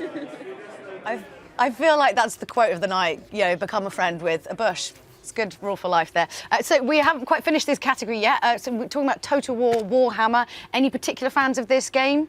I'm rooting for those guys, Creative Assembly. I have not actually played Total War Warhammer. Yeah. That's not my bag exactly. Yeah. But I do love a bit of Creative Assembly from time to time. And wish them well. Yeah. Tim? I really like Total Warhammer. I'm a big fan of the Total War games in general. I don't know that much about Warhammer, so it's compared to say Total War Empire or Total War Rome, when you can identify things, you get it. Total Warhammer is a bit of you need to know what's going on. All I know is I like the rat Cockney people. They speak Cockney. But in terms of the macro and micro design, you've got this huge open world where you've got all the tactical stuff and planning for a battle and moving your troops in, and then you just let them go at war and it can all go wrong. That sense of build up and planning and then letting it all unfurl on the battlefield is something that's really, really compulsive, and it's a really incredible, mega labyrinthian game, and you can play it for hundreds of hours and still find new content. I just see, this is where I have the problem. It's the planning. Planning, not my forte. I believe Aoife has another guest for us on the carpet. Aoife, who have you got? Hey, I'm here with Melin. How are you doing? You're looking Good. gorgeous. How are you? Thank you so much. So you're giving out Best Original Property tonight. I mean, what do you think about events like this, sort of bringing up the name of gaming in the public eye? It's fun. It's great. It's my first time. This is going to be a learning experience for me, just coming out of a film that's based on a video game, Rampage. Yes. So it's exciting to be here and sort of see what's out there. What have you kind of learned through Rampage and everything else about the wonderful world of video games? Well, growing up, I remember Rampage in the arcades. I have a young son now who's about to be 5. And he loves going to the arcade. So right now, it's all the simple games that we do together. But I've never been a big gamer. Super Mario Brothers was as far as I got. So it's a whole new world that's opening up to me. Absolutely, and I mean, but it's starting to sort of filter through. Fortnite is such a huge thing right now. You've got Ready Player One, you've got Rampage. Yeah. I mean, gaming is more in the public eye than ever before. Do you see gaming getting even bigger? Do you think that you're going to have to start like learning a little bit more about games? Absolutely. I think if anyone's going to teach me, it'll be my son. But I think gaming seems to be a huge platform. I think obviously because of all the devices that are available and everything is, social media and everything that has to do with technology is really, it's really up and coming. So I think I will have to catch up eventually. And what do you think about BAFTA? I mean, it's such a great honor to sort of, because it's not just about giving out awards, it's about, shining a spotlight on all different kinds of media and how to tell stories. I mean, would you be tempted sort of to, go into games as a way of sort of, performance and all that kind of thing? Yeah, I mean, absolutely. There are actors who go in and do voiceovers, and I'd be 100% into that. Again, any new experiences I'm super excited about, and to be able to learn about new platforms and any way to, artistically express yourself. That's what it's all about. Yes. Thank you so much. Have a great night. Yeah, you too. Thank you. He looked. And obviously we are going to be talking about best game because it's almost time to throw to the floor for the main ceremony. So all of this talk will be null and void in a minute. We've got hours of conversation left. We have. We're just going to carry on anyway, but we'll just turn the mics and the cameras off. It's fine. So best game. What is everyone's hot pick? Go on, let's call it now. Jane Douglas, outside Xbox. It's going to be Edith Finch. Edith Finch. Bet you real money. Ooh, I feel like we should have it. Are we allowed to No, have a bit of a gamble? No. Bit of a gamble? Do it later. Do it later. Yeah. All right, Tim, what would you say is your? My personal favourite is probably Breath of the Wild. I think Edith Finch is going to win as well. I think it's very much a BAFTA game, and it's incredible for what it does. So, but anything can win. I think it's one of the most open categories. So that's fair, actually. Because of course, you've got Assassin's Creed Origins, Hellblade, Horizon Zero Dawn, obviously Legend of Zelda, Super Mario Odyssey, and What Remains of Edith Finch. Do you concur? Do I concur? Do you concur? Oh, it's so hard because I love all of those games, and all of them within their own right deserves to win a Best Game award. I mean, I also love What Remains of Edith Finch, but I think Best Game, it's very much an all-rounder, almost like deserving something from every category. Yep. And Hellblade, clearly, is deserving. I think Breath of the Wild, it was the top of so many Game of the Year lists for a reason. It's just a masterclass in game design, in how you reinvigorate a franchise that's pretty much as old as console gaming itself.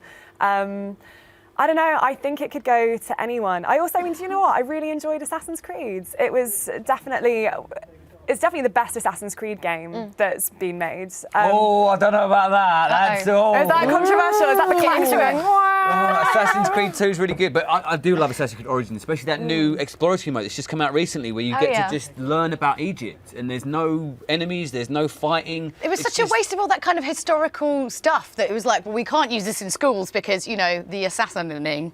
Right. I've actually used it, and you get to. I was dressed as like a homeless person wandering around Egypt, learning about Egypt, and it's like I love that. I love the fact that I can have that option in games now. And just even the level of historical research they put into that game, Bayek has a way of reloading his arrows where he holds 3 in his draw hand, and so it essentially turns his arrow into a machine gun because he can just go flip, flip, flip, flip. That's the technical firing term. Oh yeah. And but the way that Ashraf Ismail, who's a director, and his team learned about this was by studying different paintings and drawings and old scrolls within ancient Egypt, and they were like, hang on a sec, people have 3 arrows hanging from their hands. What's that about? And then made that a mechanic in the game. There's so many cool details that they plucked from history and made a mechanic.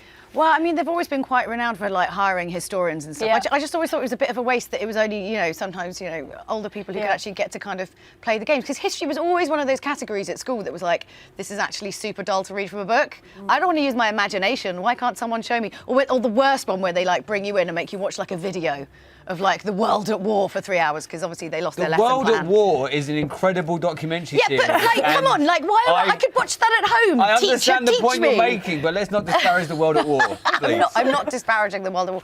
Wow, who knew we had a fan of that in the house? That's slightly awkward. I'm getting a bit exasperated. I would probably say mine will be Legend of Zelda just because it's that kind of big scale. I think that will kind of possibly play in as a factor, the sort of size of the game as well.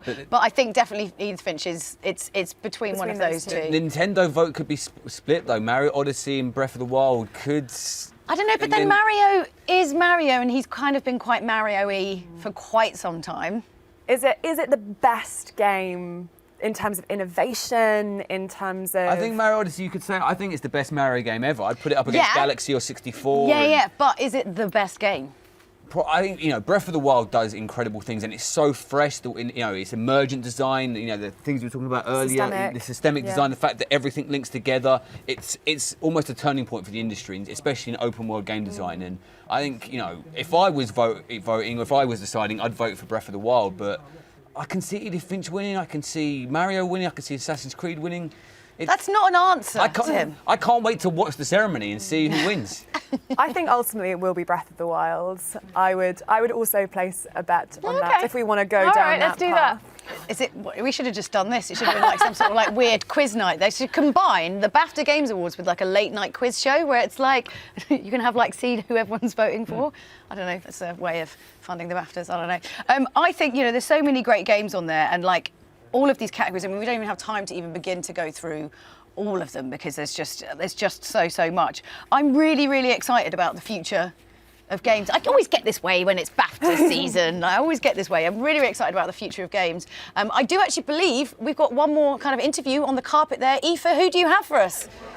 So I'm here with Akala, who's giving out the award for Games Beyond Entertainment. I am indeed. That's a really exciting new category this year because it's all about like celebrating games that actually do something more than just sort of fill time and, you know, are fun. What do you think about the nominees for that category?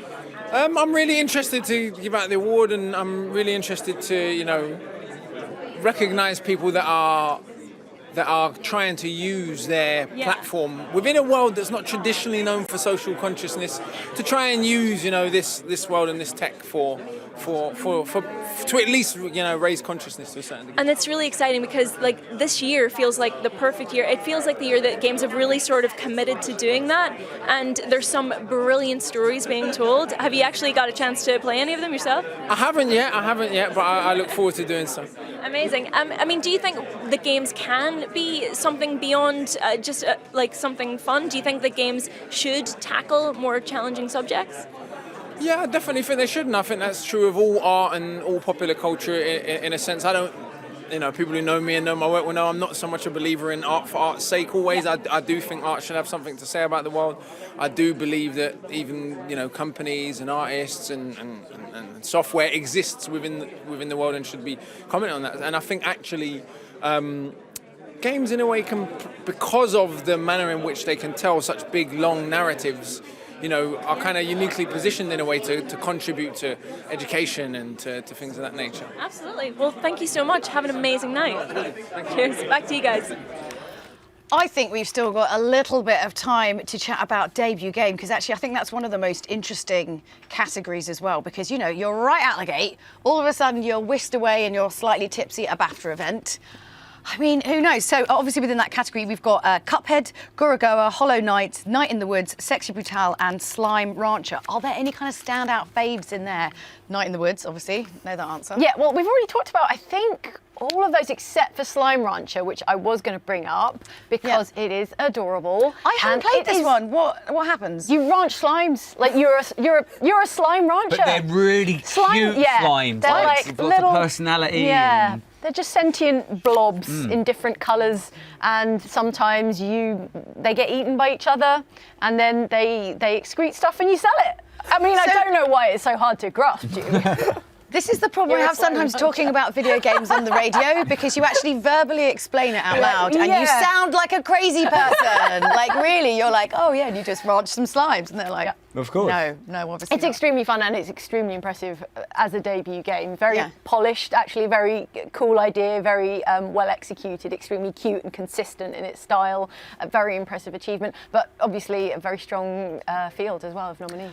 It is very tough in that category. Hollow Knight as well is a really good game. Tell us about that. It's a bit of a, I hate to use the term, but it's a bit of a Metroidvania, whereas you explore and then unlock and then rediscover, and you're kind of left to your own devices, but it's got this incredible aesthetic, incredible sound design. It's very otherworldly as well, very unique, and really good game that you can really get into, and it's great to see it nominated here. Yeah. I find just the debut game category really fascinating because there's ultimately two ways you can look at it. It's like what the quality of the game, considering that it's a studio's or a person's first game, or actually as a debut, what it also brings to the industry because it's a fresh perspective. Often I find that we can tend to, as an industry, look for our inspiration from within ourselves and say, oh, I'm making this game. It's like Angry Birds, but with cats, you know? But like actually debut games can really bring new There's energy. someone literally making that game right now. You said that. Yeah, like or someone's literally. watching the stream and they're like, that's an excellent idea. Angry cat. Yeah. Do it. But you know, so you look at Gorogoa, you know, I have never played a game like Gorogoa. I've also never played a game with such witty and poignant dialogue as Night in the Woods. Cuphead is a completely different take on taking Max Fleischer and that 1920s aesthetic. So you really look at the debut game category and suddenly you see risks and you see creativity. And yeah, I'll be intrigued to see which one of those ones comes out on top. Okay, if I was to say to you, right, you've got to play one of those games right now, what game would you want to play? What would you want to pick up and play? Of the debut games? Yeah. Night in the Woods. Night in the Woods? Go for that again. I'd play it again. I'd probably say Yeah. Cuphead, but Yeah. I'd say, based on what you just said, I think that Gorogoa should win because it is the best debut. Like that, the fact that it's new and what it's bringing to the industry and the puzzle mechanics and the art style. I think you've convinced me that it should be Gorogoa. I'm really disappointed it doesn't win now. Wow. Well, we've got Aoife ready and has wrangled, I was not going to say the word slime because that's weird, but wrangled her own celebrity on the carpet there. Aoife, who do you have for us? Hello there, I am here with Tamim Antoniadis. I mean, 9 nominations for Hellblade Senua's Sacrifice. You must be feeling pretty good, because them's good odds. I'm walking on air, I can't believe it. It's amazing. I mean, it's such a great game, and obviously the risk has paid off, but you must have been like, I don't know, was there ever any point you were like, can we really do this? Yeah, right from the beginning to the very last day we shipped. It was a terrifying experience because, you know, it's about a serious issue. It's about severe mental illness, and if you get something like that wrong, it can affect people in a very negative way. So it was terrifying all the way through. I mean, like, I really hope that Hellblade getting 9 nominations actually shows games and games industry and industries worldwide that we do want serious issues and we do want to tackle these issues as well. Yeah, and I think for us it was a bit of an artistic rebellion against the commercial machine juggernaut of big games. And the fact that we were severely under-resourced, our team was much smaller, we had to find our own funding. The fact that it's paid off like this, I think, will inspire us to keep doing this, and I think it'll inspire other team members, other teams to go the independent route, find a voice, find the path least trodden. Yeah, absolutely. And I mean, there's nothing stopping people now, it's more accessible than ever before. And I mean, yeah, like you say, I was chatting to Melina earlier and like she was a video editor and she's just incredible in that role. Yeah, she's amazing. I mean, she's never done anything like this. She wasn't acting. This is the thing. She wasn't acting. She was being who she is. Yeah. We built Senua around her. We scanned her face, scanned her body, and we everything that you see, the raw emotion, is based on her own lived experience, and that's why it feels so powerful. So hats off to her. Yeah, absolutely. I mean, like winning a BAFTA, what would it mean to you going forward? Because you say, you're railing against the machine. I mean, this is gonna like, the people are gonna come knocking at your door now. I know, we're going to be part of the machine now, aren't we? We're part of the establishment. No, it's going to be amazing. And you know what? I'm really proud, not just for the team, but for the collaborators. The people with lived experience who've worked with us for 3 years, and the clinicians and neuroscientists, like they put their reputations on the line for this game, and it's paid off for them. Absolutely. Well, I mean, congratulations already, because just being here is an amazing achievement. Good luck tonight. I'm going to go take my seat, so you probably should too. Guys, enjoy the show, and we'll see you afterwards. That Aoife Wilson is in so much trouble later. I'll find her in her seat. I feel like we should go through some predictions because we're still getting everyone sat down because obviously champagne reception is in full swing. I believe ours is just over there somewhere. So I reckon we should just go through some of the categories and let's see how many we get right. And this has worked out whether you get to come back next year. This is what we think's going to win, not what we want to win. This is who we think's going to win. Okay. All right. Yeah? On the record. Everyone's taking notes, I hope. All right, okay, artistic achievement. We've got Cuphead, Gorogoa, Hellblade, Horizon Zero Dawn, Legend of Zelda, Uncharted. So artistic achievement. I think Cuphead might take it. Cuphead? Zelda. Gora. Oh! Controversial. Amazing. All right. Audio achievement. Okay. So we've got Call of Duty, World at War 2, Destiny 2, Hellblade, Horizon Zero Dawn, Star Wars Battlefront, Uncharted, The Lost Legacy. You're going to predict? I think Hellblade for sound. Yeah, I can see that. Yeah, I think Hellblade, even though Battlefront 2 is a strong shout in that category, but Hellblade. It kind of uses it in a slightly different way. So. Yeah, it's hard to compare, but yeah. Yeah, I think binaural might cinch it. Although saying that, Destiny 2, the sound of that cold heart rifle, the kind of that deserves a BAFTA in itself. Say that again. That deserves a BAFTA. That's the best sound design. There you go. Were they just recording you? Subtle self-plug. Okay, done. Okay, so best game we've obviously already touched upon. British game. So Hellblade, Monument Valley 2, Reigns, Her Majesty, The Sexy Brutale, Sniper Elite 4, Total War Warhammer. Who's going to win that one? It's going to be Hellblade. Yep, Hellblade. For sure. Yeah, Hellblade. And good on them, good on Ninja Theory. I mean, it's like it's a guaranteed thing, but should it be Ninja Theory, then good on them, Ninja Theory. That is excellent. I am happy for you if it happens in the future.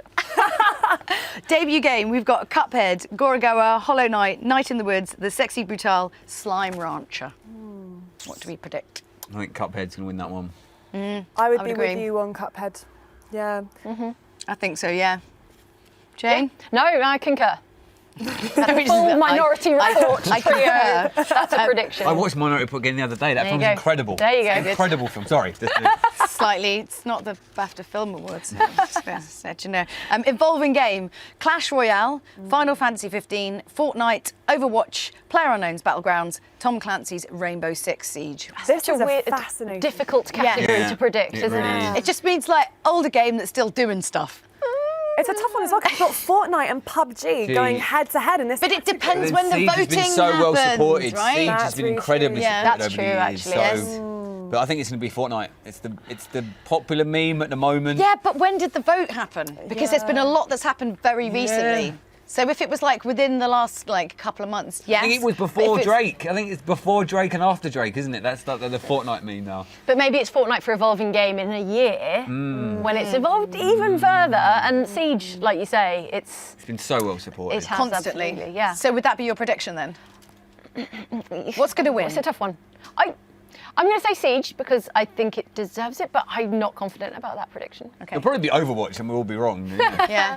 What do you think? I think it'll be PUBG, just because it's set a tone for the year. This is true, this is true. Okay, so family game. We've got Just Dance 2018, Lego Worlds, Mario & Rabbids Kingdom Battle, Monument Valley 2, Snipperclips, and Super Mario Odyssey. So Mario & Rabbids kind of like that. That be in that category. It's really tough and technical and like. It's not like. I can't imagine kids playing that game, but maybe I'm not that intelligent, and that's why. But then Monument Valley as a family game, like, do you all get around like a single mobile phone? Yeah. And I don't know. It's a weird one. I really want it to be Snipperclips because that's a beautiful game. The art by Catherine Unger is stunning, but I don't know. I think it might go to Mario Odyssey. and Rabbids. I think Odyssey actually. I think Yeah. No, I can see that as well. One of the Marios. Yeah. Mario does well. All right, well, Games Beyond Entertainment, I think we've gone way into. How about game innovation? Gorogoa, Hellblade, Legend of Zelda, Nier Automata, Snipperclips. What remains of Edith Finch? What's the prediction? I'd say it would have to be Hellblade, purely because of what I was saying earlier about how it pioneered live, direct rendered motion capture technology.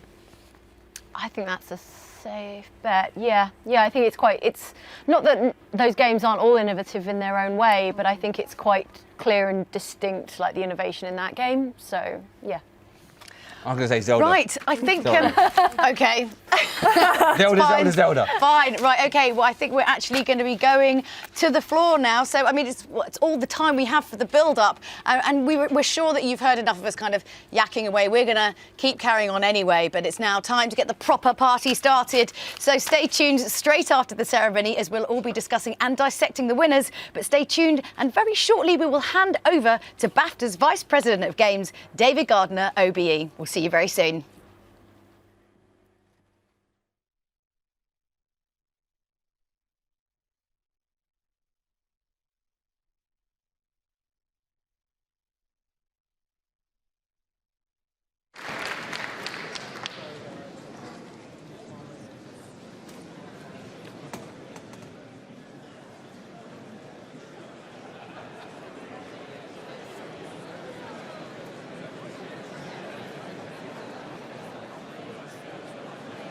Ladies and gentlemen, please welcome the Vice President of Games, David Gardner.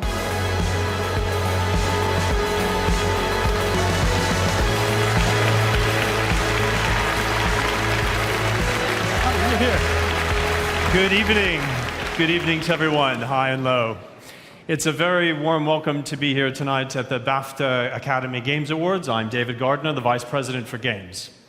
BAFTA is well known as an organization celebrating excellence and championing creativity through occasions like this. But we also want you to know that the remit of what we do is the support of the games industry as a whole is far, far wider than most people are aware. Supporting the next generation of talent in games is at the heart of everything that we do. We provide unique access to the world's leading games practitioners through workshops, masterclasses, our annual games lecture, and our online resource, BAFTA Guru. We want to dramatically expand this activity and make BAFTA even more accessible to the games industry and the next generation of talent. To do this, we have launched an ambitious £25 million fundraising campaign to redevelop BAFTA's headquarters and enhance our charitable learning program.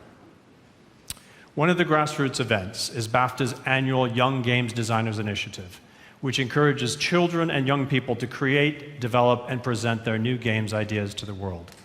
And we have some of the winners here tonight. I don't know where you guys are. I'm looking forward to meeting you later on. Last year, from this group of young talent, we saw a noticeable trend in games with a social or educational impact, and this is also reflected tonight in the introduction of the Games Beyond Entertainment category. The introduction of this new category will capitalize on the power of games to go beyond the realms of pure entertainment and inspire games makers of the future to create games that push the boundaries of the medium and engage with the world around us. BAFTA is committed to this new talent initiative because we are aware that the future of our industry depends on diverse voices and talents coming through regardless of their background. It is also our belief that everyone has a right to work in a safe, professional environment and that bullying, harassment, and abuse have no place in our industry.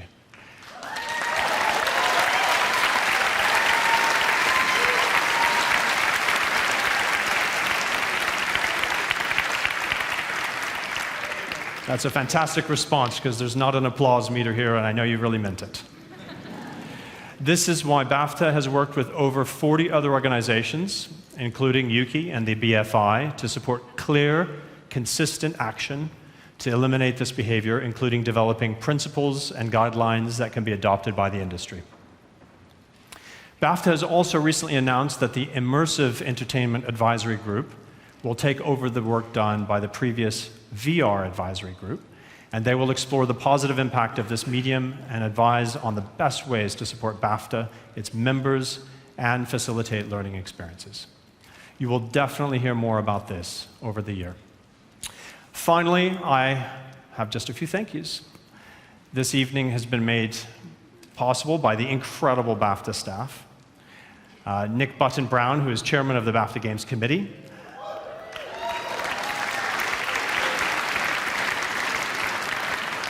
And of course, the very important sponsors, Activision Blizzard, Electronic Arts, PlayFusion, Sega, Tencent Games, Ubisoft, bonsoir, as well as our Academy partners and the official photo booth partner, which is the Republic of Photography. You should also know that we're partnering with the London Games Festival for the 3rd year running.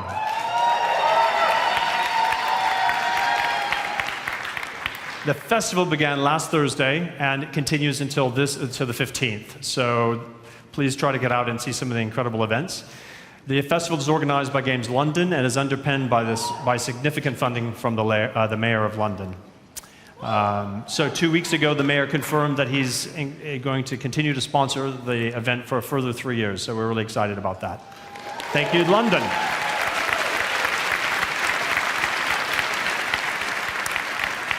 Let's get on with the rest of the evening, which is now streaming on all the major platforms. So have a great evening, everyone.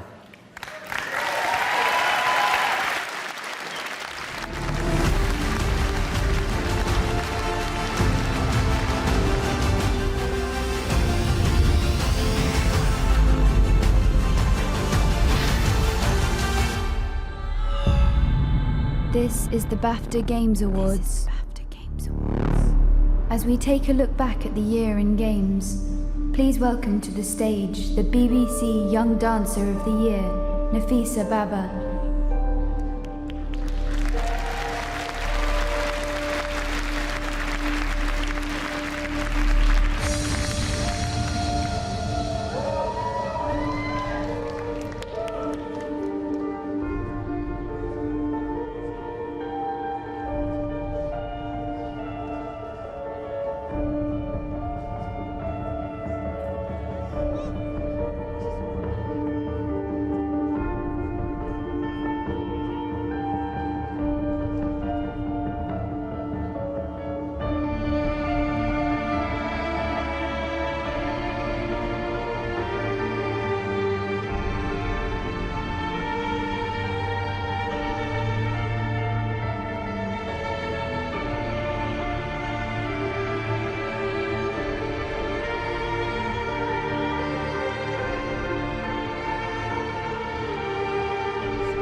Welcome to the BAFTA Games Awards.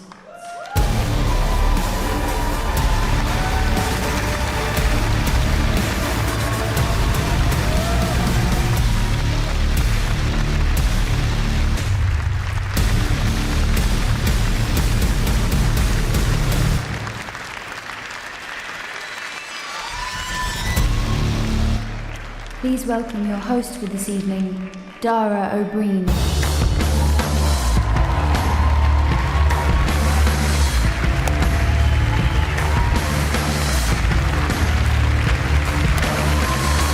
Good evening, ladies and gentlemen. Welcome to the British Academy Games Awards. It is a pleasure personally for me to be back hosting the event this evening. Before we start, a huge thanks again to Nafisa Baba for her performance.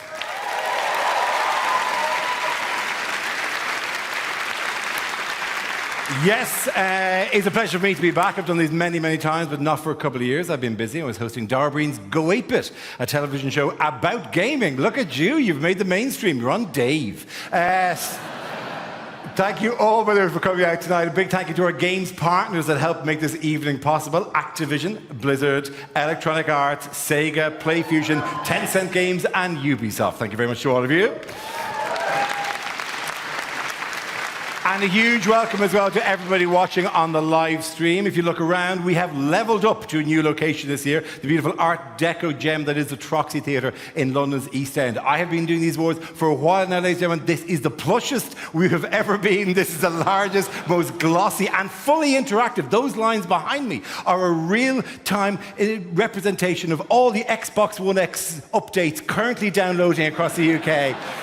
Sped up to hundreds of times faster than the real thing. And in an industry that is brimming with innovation and bright ideas, it's great to look around this room and see so many new faces in the audience and so many that are more retro, I feel is the term we use in this industry. Because what a year it's been. What a year it's been in gaming. Thanks to you, we've been able to visit lush jungles filled with waterfalls and dinosaurs, deserts filled with pyramids, lands of lakes, lands of trees, the one where the caps live. Literally, I am just listing levels on Super Mario Odyssey at the moment, right? Not to ruin the ending, by the way, of Super Mario Odyssey, which is one of our games nominated for the best game category. We'll be mentioning all of them as the night goes on. Not to ruin the ending of Super Mario Odyssey, but how do you start the next one without it being slightly awkward? Oh no, Mario, Peach has been kidnapped. It's kind of not a thing anymore. Anyway, it has been a great year for Nintendo. Big round of applause for Nintendo, by the way.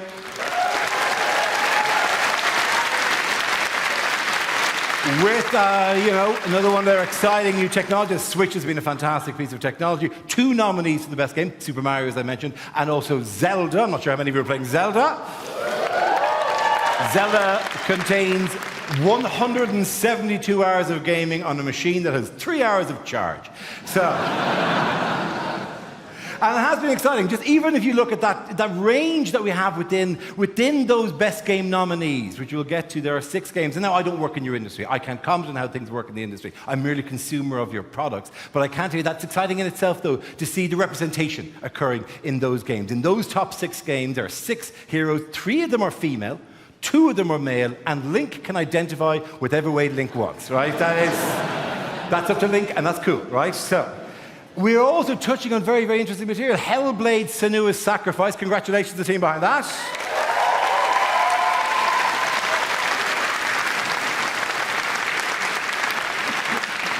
Hellblade touched on issues of mental health in a very delicate way, saying that if that is the situation you have, then the best thing to do is to parry, melee attack, and then block. That joke might work better with headphones. No, genuinely the glorious vistas you've given us from this industry that we've been enjoying. The pyramids of ancient Egypt, mountain ranges filled with robot dinosaurs. You've created iconic images. And not only have you done that, you've allowed us to recreate iconic images from other medium, like whatever. Star Wars Battlefront 2 is a good example of that, because not only in Star Wars Battlefront 2, of course, not only in Star Wars Battlefront 2 can you recreate moments from Star Wars, you can also recreate the ending of Raiders of the Lost Ark by having to open hundreds of boxes in the hope of finding the Holy Grail. We did toy, by the way, with the idea of doing the entire awards like that, just to see who wanted it most. Your BAFTA's hidden in the loot crate. Who's got the most pocket money to get it? But instead, we decided to choose a mechanism for deciding these awards which best represented how this year has gone. At the back of this room, we have BAFTA luminaries, we have the public, we have various people who've come along as guests. In the front of the room are the nominees. You're in this sort of descended area where it's just you in this enclosed pit. There's exactly 100 of you within this enclosed area. And over the course of the next few minutes, that area is going to get smaller and smaller and smaller, until eventually only one of you can get a BAFTA at the end of it. How much do you want it, is the question. That's it. You're probably wondering, where did I get that mechanism? Well, it's an original thing I came up with myself. No, I got it from a game called Rules of Survival. I don't know if you've played it. Christ, I got it from FIFA Battlegrounds. I got it from anything, right? Literally everyone is doing this. I was playing this game called Rules and honestly, you're playing and you think, surely this should just freeze frame and it should pull out and there'd be like a screen with Rules of Survival under any one of these things. And the team from Fortnite around are going, what? Come on! And then it would freeze and pull out, and then it'd just be another screen, and the team from PUBG would be around going, what? Come on! And then it would freeze and it would pull out, and Jennifer Lawrence would be there, and the people from Hunger Games, and they go, what? Come on! And then it would freeze and it would pull out, and Takeshi Kitano would just be standing there in a raincoat, just looking cool. Because I don't know the Japanese for what? Come on! Apparently, if you played PUBG long enough, there's one hidden place somewhere that if you open the box, an IP lawyer jumps out. No, we tried that mechanism. Then we thought the better one yet again is we got you all, and we'll take you all to a deserted house, and you can walk around the deserted house just taking books off shelves and reading the memories of people who've passed away. And you'll do that for about 2 hours, and then realize that the victory was the journey itself. You're very fond of that. It is exciting to see these things happen, but and I'm a tech person, right? I'm a huge tech person. We do all these different games and all these different shows that I do, like whatever. I drew the line at Alexa, by the way. I drew the line at having Alexa now. I like the idea of Alexa. I like the idea of just the lubricant, the smooth lubrication of your life, that you'd walk through your house and you'd go with a lady on your arm. This may be very male fancy. You'd go, Alexa, play some Prince. And then this automated home service would just play the sexy music and the mood would be set. Obviously, that's not the reality of either AI or voice recognition software. You're far more likely to go, Alexa, play some Prince. And Alexa will go, printing documents now. And then you have to make love to the incessant rhythm of the printer. And that is incredibly difficult to maintain. It really is. I'm not a young man anymore, but geez. I mean, 4 or 5 minutes tops, and I'm going praying for a paper jam. In the end, by the way, I went for one of those things you have on the phone, like whatever, you can just like, one of those things, you can just turn the lights on and off in your house. And I would take, on stage, I wanted to show people that, like, I said, oh, look, you can just turn the lights on and off in your house. Not that there'd be in any way in music to anyone, anywhere, but just the thought of me on a long comedy tour that every night, around at the same time, my wife would be sitting at home minding her own business when all the lights would suddenly go on and off in the house. But then she realized that you can put anything onto it, including the curtains in the bedroom, as I found out when I was woken up in the middle of the morning. I was in a deep sleep and suddenly it was filled with light because my wife on the train to work at 7:15 a.m. went, right, time you got up, bang, right? So this shit is escalating. I have now put onto the same app all the heating and all the air conditioning so I can randomly plunge individual rooms in the house into cold and dark and then get Spotify to stream children singing nursery rhymes from the basement. I have done this once, and I get a phone call from my wife going, you seem to have forgotten that I was actually on call tonight, but I just had a text from the babysitter, and she's shitting herself. Apologies. I've gone down a wormhole here. Here's the thing, the piece of tech that I think I'm actually genuinely sad, because I think it's been a brilliant year. I think you've done fantastic. I think it's amazing what you've done with the technology. The one that sort of, I think, is yet to really do it is VR. Right? And I still think we're still waiting for that killer thing. And it disappoints me because I think VR, and I've said this many times, VR is genuinely transformative piece of technology. It's genuinely going to be amazing. It's going to change games. It's going to, like, the total immersiveness of it is going to be amazing. It's going to change games. It's going to change movies, I think. It's going to completely revolutionize burglary. If you break into a house and somebody has the helmet on and the earphones in, Jesus, chill out, take your time. They're not doing anything. After an hour, they'll eventually take the thing off and go, oh, me telly is gone. How ironic. But I think one of the reasons, this is a theory I have, which you would probably tell me I'm wrong about, but one of the reasons VR isn't quite doing it, and this is kind of a secret thing that happens with technology, is that nobody's watching pornography in virtual reality. Because you know the way historically pornography is supposed to be the reason that VHS beat Betamax or that certain video streaming software beat other types of streaming software, and nobody is using virtual reality for that experience, right? And you can kind of see why, because it doesn't add anything. Nobody's ever been making love and going, oh my God, darling, this is incredible. Oh, this is the most wonderful experience of my life. Oh my God, I'm almost there. Hang on, just let me have a quick look around. Jeez, that's fantastic. I love what you've done with the corner thing. Is that original now, or is you... But the main reason nobody's doing VR for that particular purpose is because you cannot be entirely sure that she's out for the afternoon. And you have to be 100% sure. You have to be totally sure, because the stakes are really high. That she goes, oh my God, I left my credit card behind. And no, what is this that welcomes me as I return home, right? I mean, your nightmare is that you take off the mask after, the pleasure trip of the century, right? And you take off the mask, and there's 2 police officers just staring at you. Going, what have you been doing? Do you have any idea what's been going on here for the last hour? A burglar broke into your house. He was spotted. There's been a standoff. You've been a hostage for 45 minutes. We've had to shut off the road. There's been a helicopter from Sky News slowly circling overhead.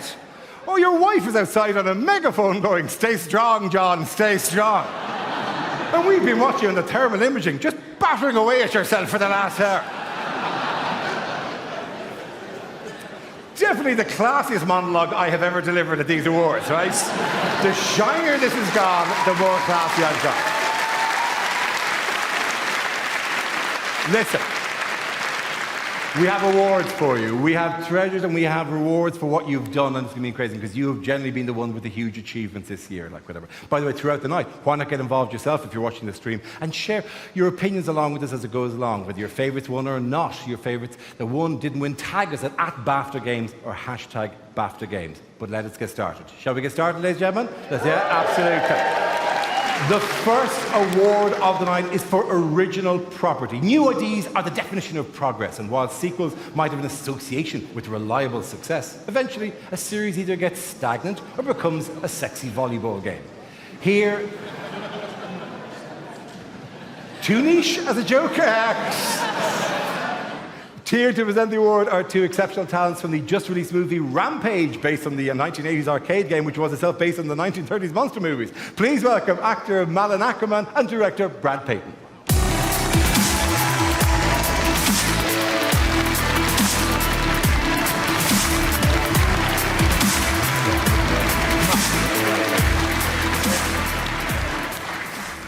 Thank you, Dara. Good evening, and may I say it's such a pleasure to be here in London at the BAFTA Game Awards. As Dara mentioned, our new movie Rampage is based on the game of the 80s. Yes. Right? And we're here to present the BAFTA for original property. Seriously? Original property, okay. Yeah, I just love the British sense of irony, don't you? Yeah, absolutely. Love it, Mullen. I see you're also a fan of British sarcasm. Yes, I'm a big fan of British sarcasm. Regardless of my sense of humor, here are the nominees for original property. Original property. Cuphead.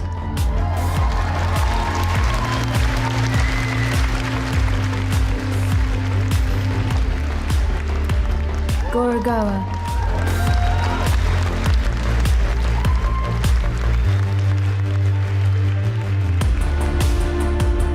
Horizon Zero Dawn.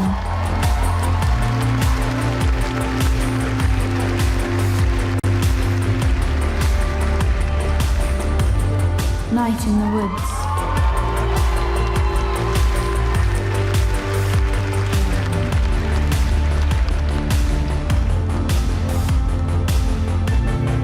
PlayerUnknown's Battlegrounds.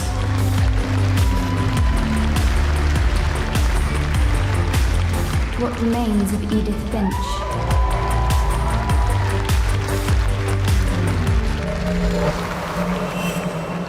Original property. All right.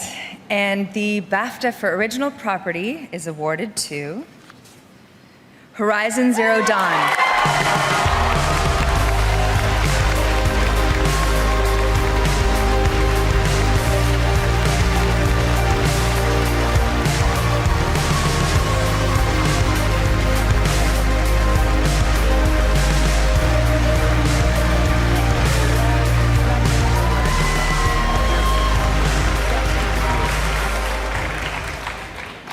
Thank you, everybody. This is Guerrilla Games' first BAFTA, and this one is to everybody.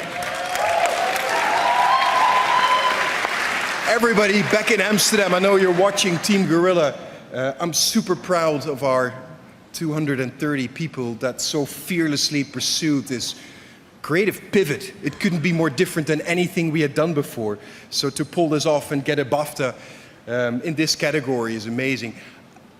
Matthijs de Jonge, game director, John Gonzalez, narrative director, and the high concept, actually this person next to me, JB van Beek, came up with it. So big round of applause for this man. Please.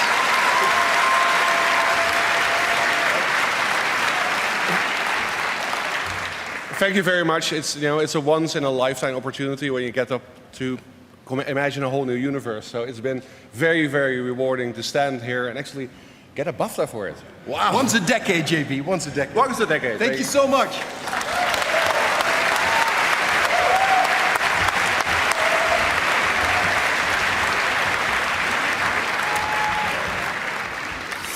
Yes, our first winner's there, and he totally forgot his friend's name midway through that. And then gave his job title, bought about a time, and then went, JB, which may or may not be correct. Okay.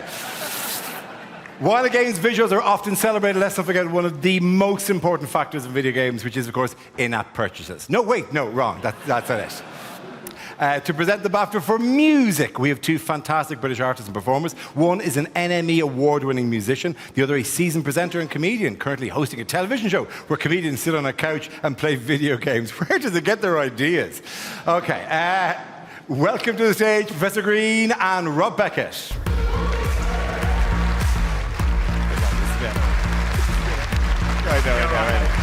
Hey, how are you, man? Good evening. An appropriate soundtrack can express more emotional information about a game than dialogue and visuals put together. It can often be just as a defining feature of a game series as a player character. It's a sign that the gaming art form can match the poetic degree of any other art category, whether it's the epic score from The Legend of Zelda or the instantly recognisable Green Hill Zone from Sonic. Yeah, but my favourite computer game song, Metal Gear Solid Snake Eater. Remember that? Absolute fucking joke, that, wasn't it? Snake Eater! Don't ever do that again. Fair enough. Sweet. Here are the music nominees. Music. Cuphead.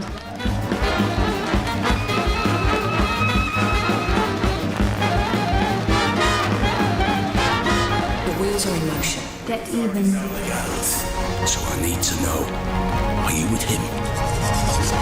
Or are you with me?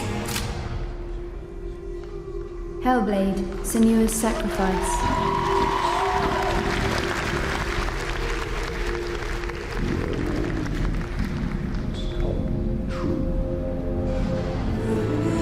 Horizon Zero Dawn.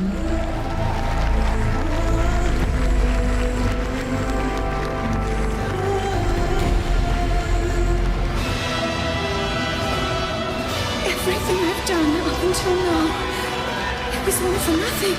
The Legend of Zelda, Breath of the Wild.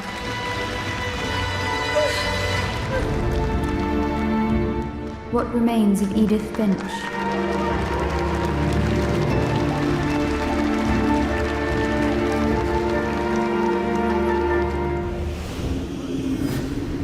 Music. And the BAFTA goes to... Who's going to get this lovely award? Cuphead!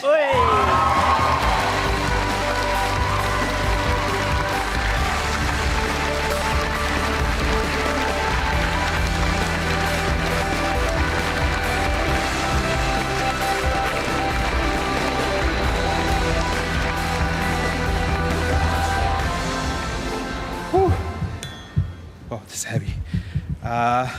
Well, thank you so much. The team at Studio MDHR couldn't be here today. They're working on some new and exciting projects, so I'm here to fill in. I'm Alexi. Chris, actually, the composer, wrote a few words, and so if you don't mind, I will just read that out. Chris would like to thank Chad, Jared, and everyone at Studio MDHR, Jeremy Darby, John Haberman, Julian DeCourt, Adam King, and his family, and Caroline. So thank you so much for the recognition, and thank you, the Academy, for this award. Thank you.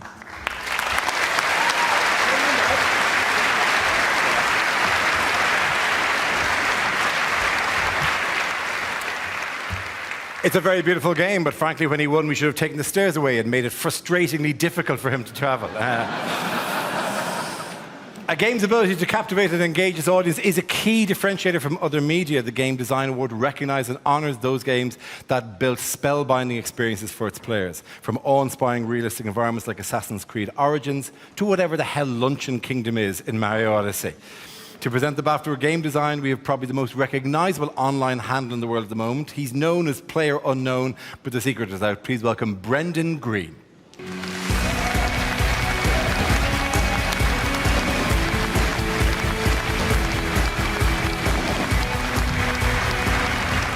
Good evening. Sometimes a vision can become a beacon of influence across art forms. And games offer a unique experience that can both stimulate the senses and intellectually challenge at the same time. And sometimes, just sometimes, you can crouch down over the face of a defeated enemy in order to simulate teabag. Sorry, right. And the nominations for game design are... Game Design. Assassin's Creed Origins.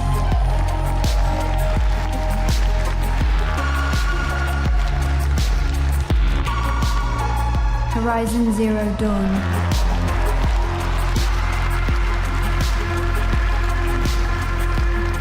The Legend of Zelda, Breath of the Wild.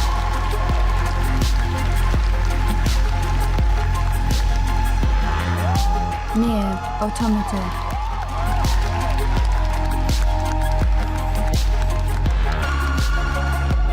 Super Mario Odyssey.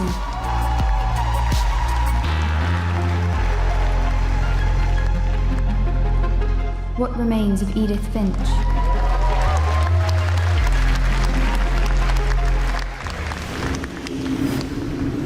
Game design.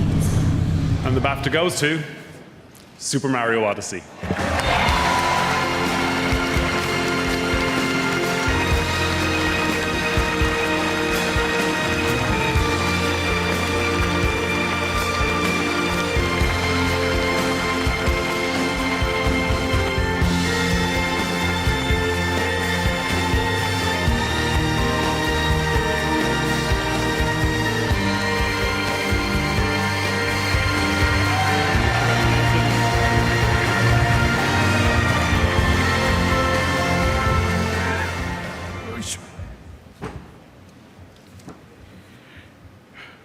Thank you, BAFTA. スーパーマリオオデッセイの開発チームに代わりまして、この賞もお受けいたします。On behalf of the development team who worked on the Super Mario Odyssey, I'd like to accept this award. マリオオデッセイには原点である箱庭をテーマにキャプチャーなど新しくユニークな体験を積み込みました。So the team focused on the original Super Mario series theme, which is the Hakoniwa. And we put on many unique features, such as throwing his hat, which is a cappy. 新しいマリオを多くの皆さんに楽しんでいただけてとても嬉しく思っています。And we were very pleased to see so many players in the world enjoyed our game. Thank you very much.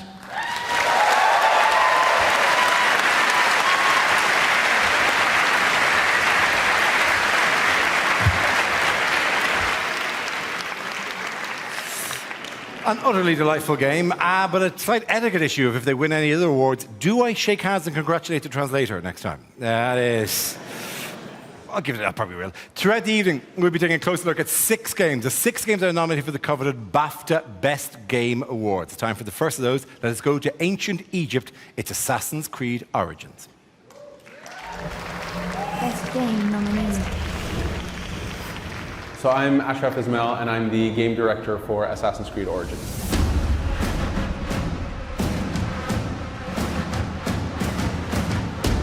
So Assassin's Creed Origins is the reinvention of the Assassin's Creed experience. Our mandate was really to bring AC to something that's fresh and new, modern. To do that, we set it in Egypt. So how do you bring Ptolemaic Egypt to life? All within the context of telling about the Brotherhood. How did this, storied group of people come to be and their history? Our Brotherhood is the only hope. We were coming up to the 10-year anniversary, and we wanted to make a splash and to bring something fresh and unique to this, magnificent open world historic opus.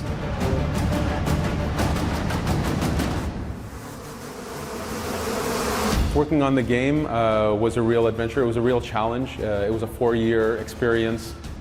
And our mandate was to reinvent Assassin's Creed, and that's a very tall order. You have such a massive fan base, a lot of expectations, externally, internally, so there is a lot of pressure there, but at the same time, this is what makes what we do fun, that we challenge ourselves and we allow ourselves to come up hopefully with creative solutions, things that will excite people, things that will go towards the expectations people have, but shock them and surprise them.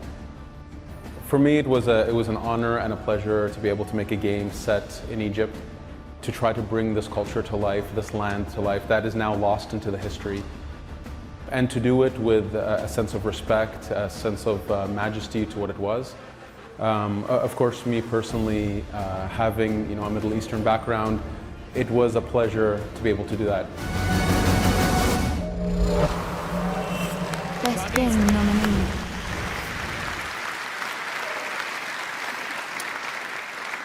Now we have the award for Evolving Game. The Evolving Game Award is for those games that keep on improving over time, adding consistent new content for their dedicated players. It's the award also known as the Here's a New Gun / Throw-In Animation Award. Here to present the award are two actors who've lent their voices and faces to a nominated game tonight. It's my pleasure to introduce Abu Bakr Salim and Alex Wilton Regan.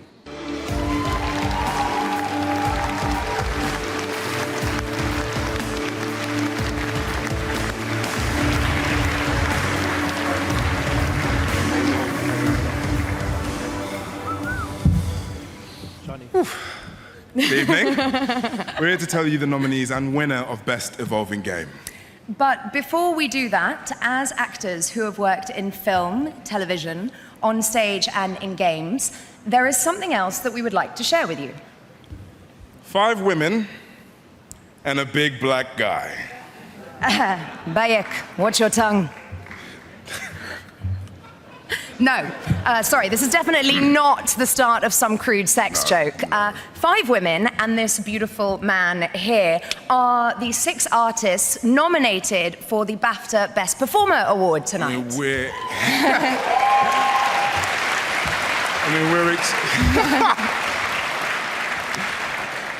extremely proud to be part of the game industry, an industry that is clearly leading the way for new cultural and social norms, and evolving in ways that the rest of the entertainment industry is finally catching up to.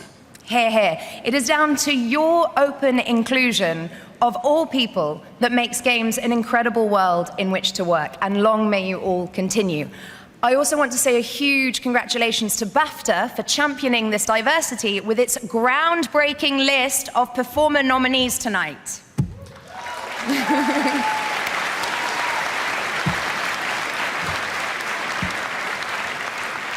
It's not that she's biased. You should be so lucky, my love. And now here are the nominees for the Evolving Game. Evolving Game. Clash Royale.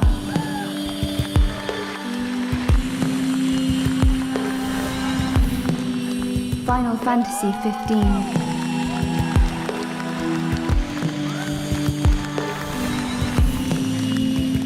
Fortnite.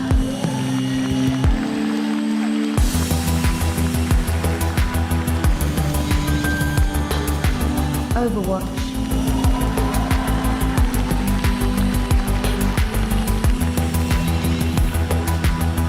PlayerUnknown's Battlegrounds.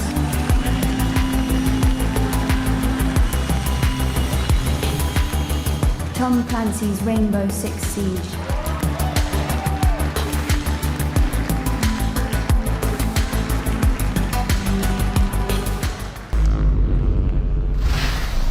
Evolving Game. And the BAFTA for Evolving Game goes to... Overwatch!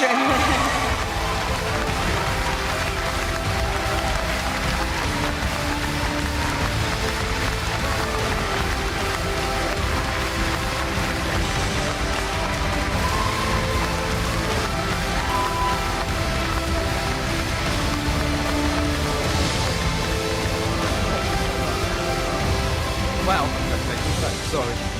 Okay. We're in shock, honestly. On behalf of everybody from the Overwatch development team, thank you so much for this. Our incredible community of players are the reason that we evolved the game in the way what we do. We're so thrilled to get this. Thank you to the British Academy. Thanks to our players. On behalf of everybody at Blizzard Entertainment, thank you so much. We're really, truly grateful. Thank you so much.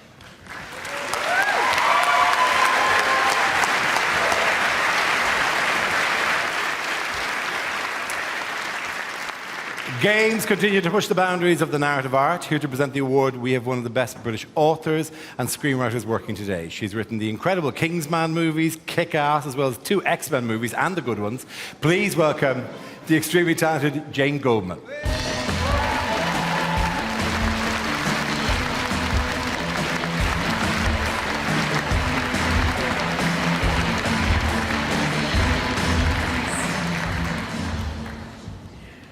The narrative in games can make a collection of pixels and polygons engage with us, teach us, and even offer us a new perspective.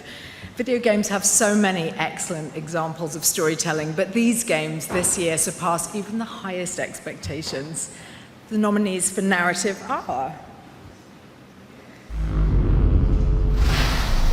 Narrative. Hellblade, Senua's Sacrifice.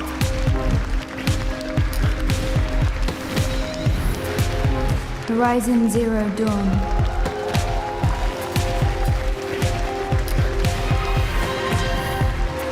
Night in the Woods.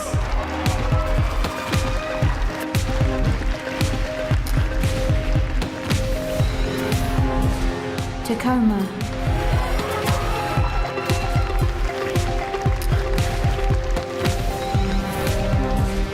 What Remains of Edith Finch.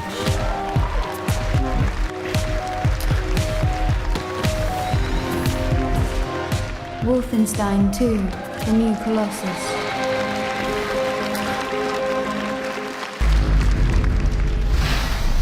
Narrative. And the BAFTA for narrative goes to Night in the Woods.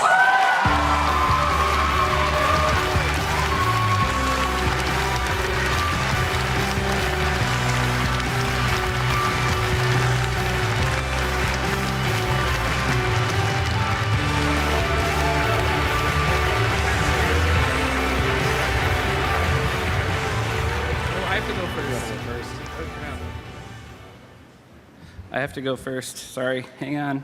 I gotta switch apps. Okay, I'm good. Hi, I'm Adam Saltzman. I'm one half of Finji.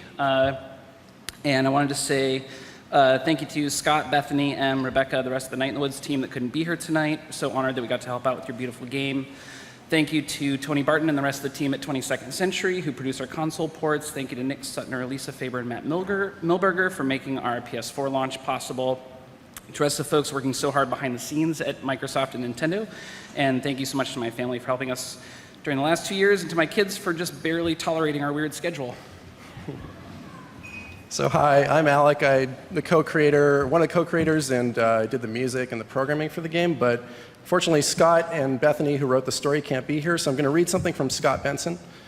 And it's kind of weird to read this while wearing a tux at a fancy awards show. So just bear that in mind. I apologize. This goes out to all the people who don't get the chance to tell their stories, the burnouts, the folks fighting their internal demons, the underpaid, the overworked, the left behind, the struggling, the people whose stories don't get a chance to be praised at fancy award shows. These are the real histories of our time, and you are our best historians. This award is for you. Tell your stories until the rest of the world listens. Thanks so much.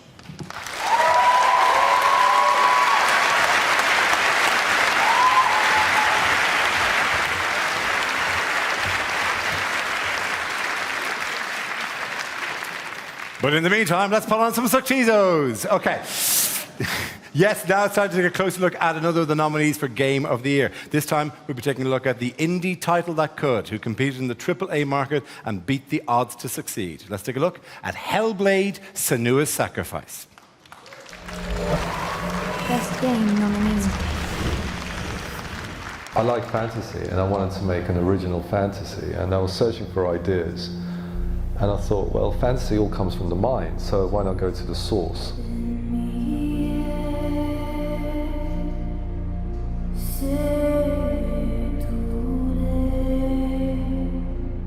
In extreme cases like of psychosis, you get to see what the mind is truly capable of creating. And reading about it, researching it, it struck me that with video games we had a tool, a method for someone to at least get a taste of the lived experience of psychosis. And that became a very powerful idea. It only takes an instant. Fear swallows you before you have a chance to make sense of it. And darkness becomes a part of who you are. Making Hellblade was a terrifying experience because how do you marry and do justice to such a heavy subject in an entertainment medium which is supposed to be all about fun? And we chose our route, which was to try and portray the experience as honestly as we possibly could. And to do this, we brought on clinicians, psychiatrists, people from the scientific community, alongside many people from that have had direct lived experience of psychosis. And we worked together for the course of 3 years as true collaborators. And I think together we've created something that is shareable and understandable to a great many people. And I think it can give insights into the condition that you couldn't get from just reading about it or just talking to someone about their experience. To make this game happen, we had to cheat, borrow and steal. Okay, maybe not steal, but we had to do the best we could with what resources we had. We built our own mocap studio in one of our meeting rooms. We recorded everything in-house. We used live action video because we couldn't afford to make multiple characters on our budget. Melina, our video editor, actually doubled up as Senua, and she did an absolutely bang-up, fantastic job. I'm so proud that we've actually come through to the other side intact with a great game. It shows that independent developers like us can survive in this market, and we can offer new experiences, and that to me is the best reward, you know, we could have hoped for in making this game. Best game nominee.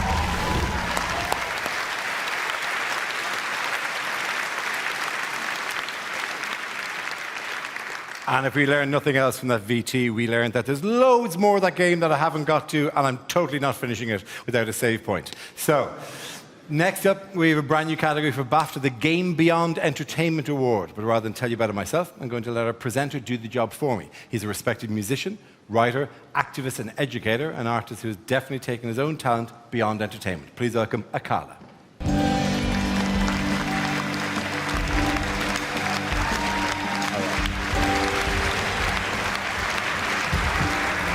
How you guys doing? You all right? That was really rubbish. Really rubbish. How you guys doing? You all right? There we go. So, every art form has the power to become bigger than itself, to have greater meaning than the content contained within. And video games, hopefully, are no exception. BAFTAs are making a point of championing those artists that highlight social controversy and bring impact issues into public focus. Now we continue that tradition by extending it to gaming. The nominees in this category have put a spotlight on psychosis, teen anxiety, the experience of death and loss, dissociative disorders, the plight of war and those fleeing conflict, and furthered dementia research. It's incredibly encouraging to see the games industry take responsibility for its power and influence, and we're excited to see where all of you take this next. The nominees for the first ever Games Beyond Entertainment Award are Game Beyond Entertainment. Bury Me, My Love.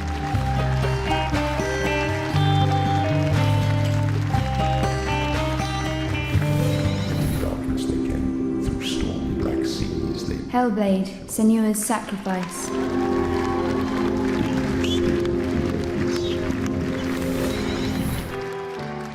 Last Day of June.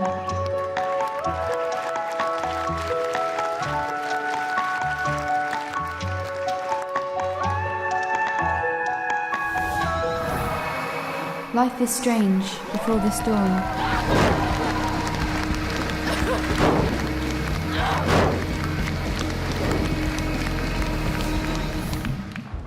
Night in the Woods.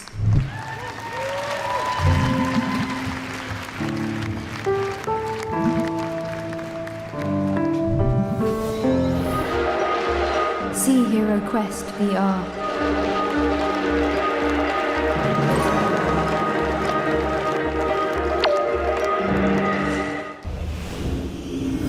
Game Beyond Entertainment. And the BAFTA for Game Beyond Entertainment goes to Hellblade, Senua's Sacrifice.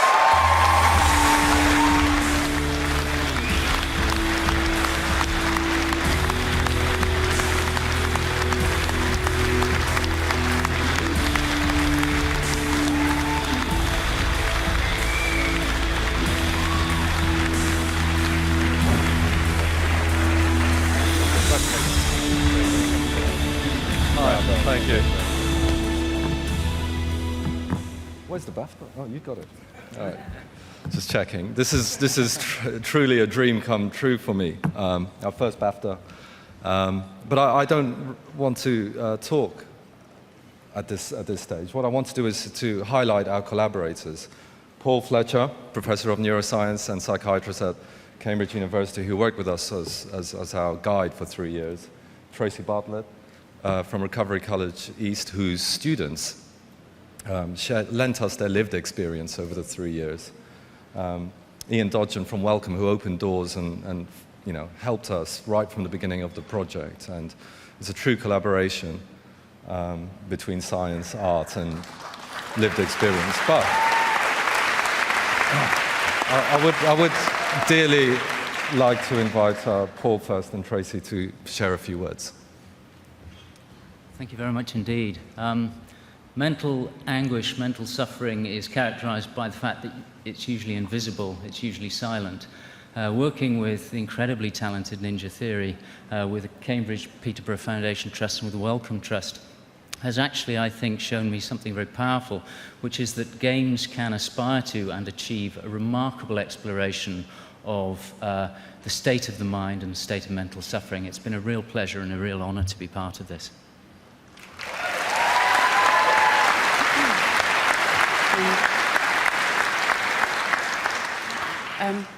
I would like to really thank Ninja Theory for their total immersion in their collaboration with people with lived experience of psychosis.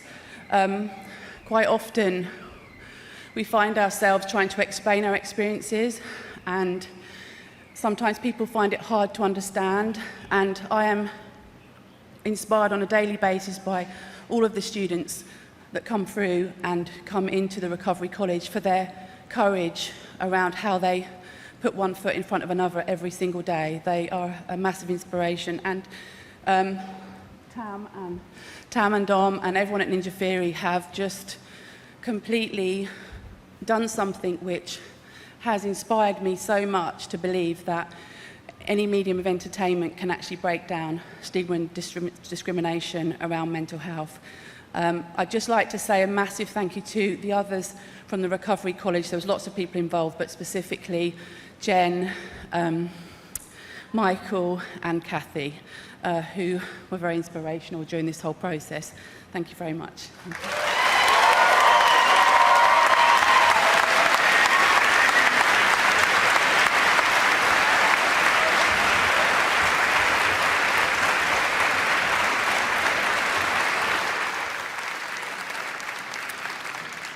This year, the debut of Switch stole a lot of the attention as a brand new games console. But let's not forget the Xbox One X, which boasts the closest any games console has come to being a palindrome. But when it comes to debuts, it's the games that really deliver the experience. Here to present the award for debut game is a talented artist who made her own game debut this year as the actress behind Senua in Hellblade: Senua's Sacrifice. She was mentioned there only a moment ago. Please welcome Melina Juergens.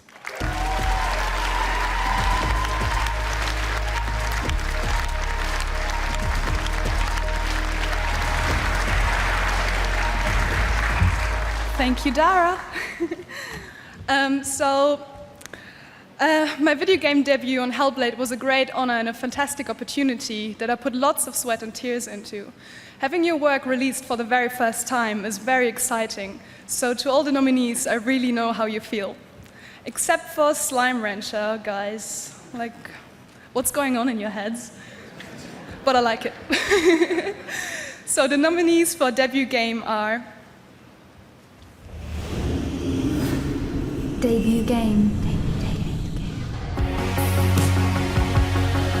Cuphead.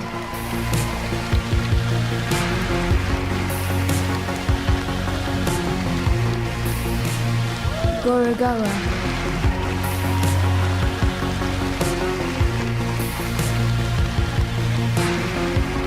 Hollow Knight.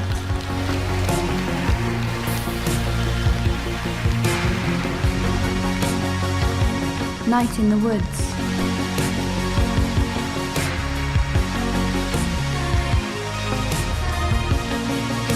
The Sexy Brutale.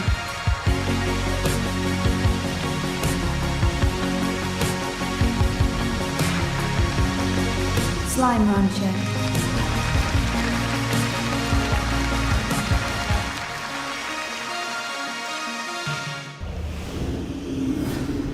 Debut game. And the BAFTA for debut game goes to Gora Goa.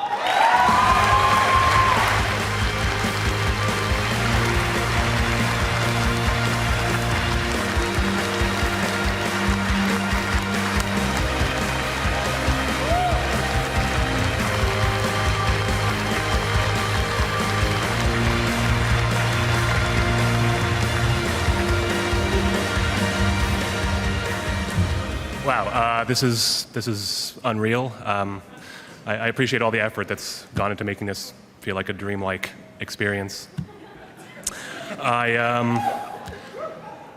first of all need to thank my sound designer, Eduardo Ortiz-Frau, and my composer, Joel Korlitz, who, by rights, I wish they could be up here with me. They contributed hugely to the game.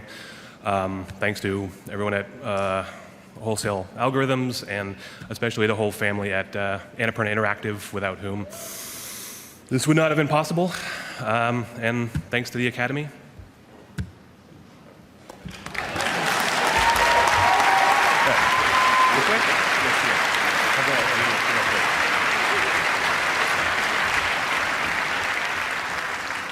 I was tempted to look at him and go, more. Time once more to look at the nomination for Best Game. This time we'll be looking at a series of unconnected words that actually, it turns out, if you put them together, make a title. Let's have a look at, because it's never been explained to me, Horizon Zero Dawn. Best Game nominees. Hi, my name is Matthijs de Jonge. I'm the game director on Horizon Zero Dawn. Horizon Zero Dawn is an open-world action RPG set 1,000 years into the future. Nature has reclaimed the lands and mankind is no longer the dominant species. Large, majestic machines now roam these lands. You play as Aloy, a young tribal machine hunter on a quest to discover her origin amongst the remnants of the ancient past. I was born to lift a curse, to kill a metal demon. As Aloy, you journey through a world filled with strange artifacts and crumbling ruins to unlock its deepest mysteries. How did the machines come to dominate this world? And what happened to civilization that came before? The answers may determine Aloy's fate, and that of humanity itself as well. For Horizon Zero Dawn, we wanted to create a world that is lush, majestic, and very beautiful. We were inspired by nature at its best, as we've seen it in the BBC documentary Planet Earth. Horizon Zero Dawn was a big leap for us as a studio. During development, we saw that the game was coming together, and internally the excitement was rising. But when we first showed Horizon Zero Dawn at E3 2015, we really felt that we were on the right track. As a studio known for its first-person shooter franchise, there were a lot of challenges for all our disciplines that we faced, as we were creating an action RPG set in an open world. But this was also a great opportunity to hone our skills as game developers. What makes Horizon Zero Dawn an incredible experience to me is really the sum of its parts.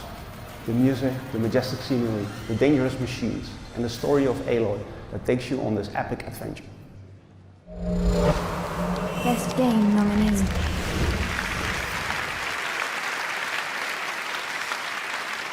Our next category is family games, which I regard as the most scary of all games. It seems unusual, but I can never be sure that my 10-year-old daughter hasn't accidentally uploaded my Just Dance videos. That's a genuine fear, by the way. So, to present the award for family game, we have the host of one of the top YouTube gaming channels in the UK. He's over 18.5 million YouTube subscribers. Meanwhile, they won't even give me a blue tick on Twitter. Please welcome Dan TDM.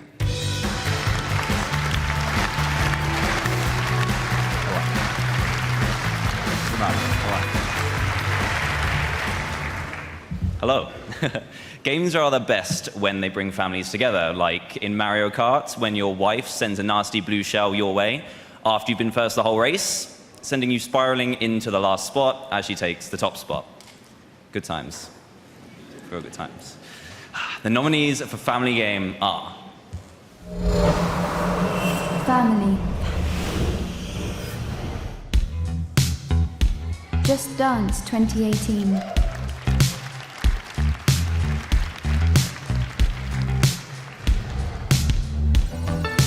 Lego Worlds.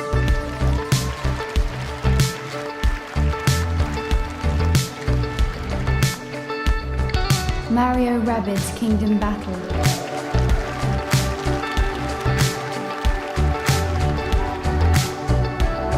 Monument Valley 2.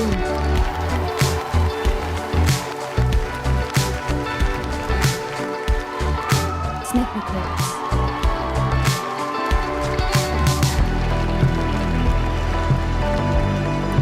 Super Mario Odyssey.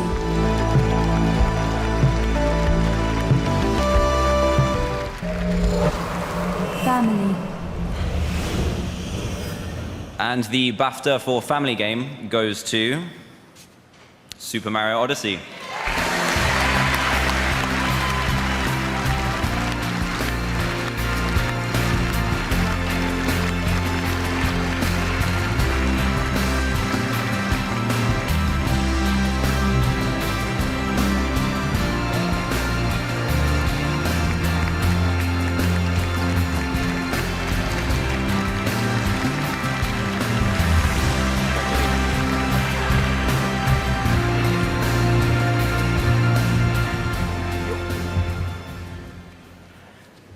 Thank you again.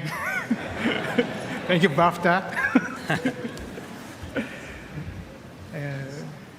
日本にいるスーパーマリオオデッセイ開発チーム全体に代わりお礼を申し上げます。On behalf of the entire Super Mario Odyssey team who are in Japan right now, I'd like to accept this award.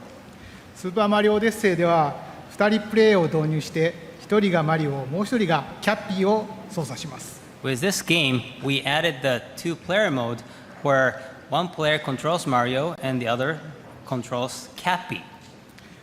2つのジョイコンを2人で使うことで親子や友達同士など一緒にプレイすることができます。By utilizing two Joy-Con controllers, parents, children, and their friends can play together. このソフトをファミリーで遊んでいただけて我々はすごく嬉しく思っています。And we are very happy that so many families enjoy this game. Thank you very much.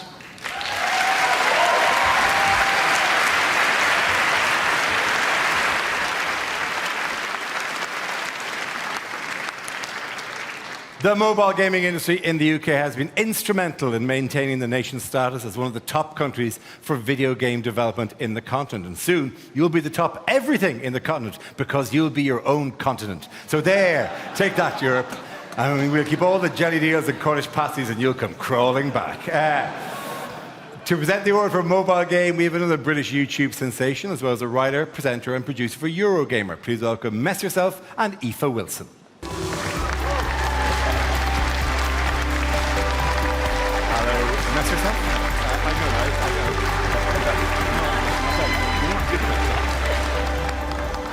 The mobile gaming industry is absolutely enormous here in the UK, and with smartphones becoming more and more powerful, it's hard to see the industry going anywhere but up. That's right. Did you know that approximately half of all smartphone owners use their device to play games? To put that into context, that's about 300 times the amount of people who know that the Wii U is discontinued.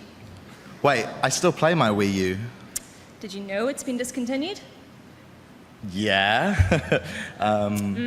That's what I thought. Wait, but what's going to happen to my cute little me characters? And the nominees for Best Mobile Game are... Mobile Game. Bury Me, My Love.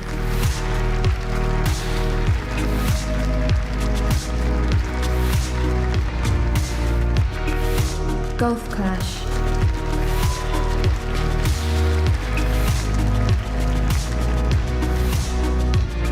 Gorogoa.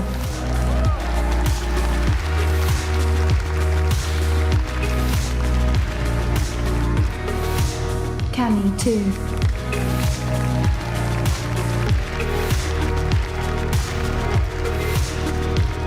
Monument Valley 2.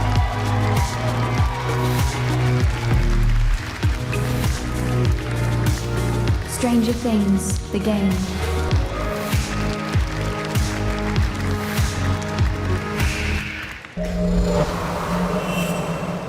Mobile game. And the BAFTA for mobile game goes to Golf Clash.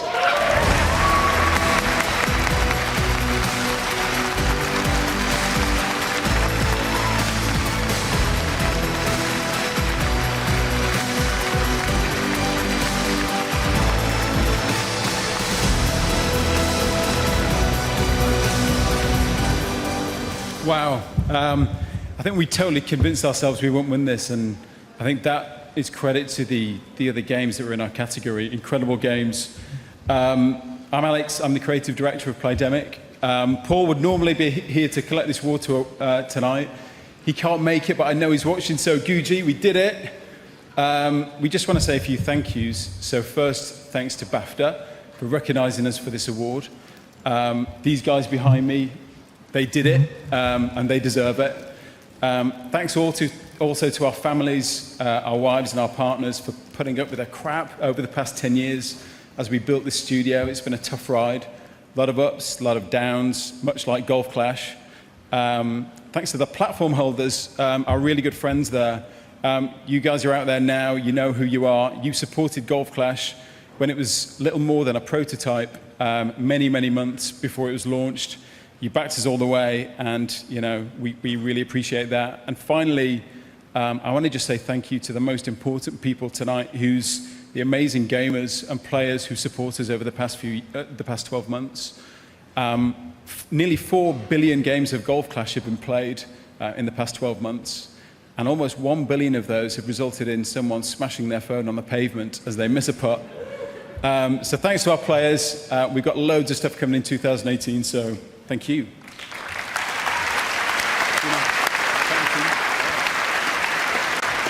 Well, I think the last thing to say is we've got some of the guys from the dev team here, but there's a whole load of guys back in Manchester, some of the most talented people we've worked with in the industry. This is for you guys. Thank you.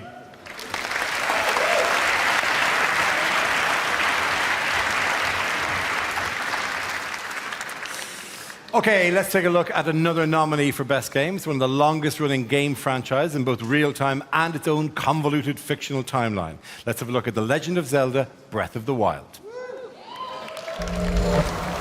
Best Game nominee.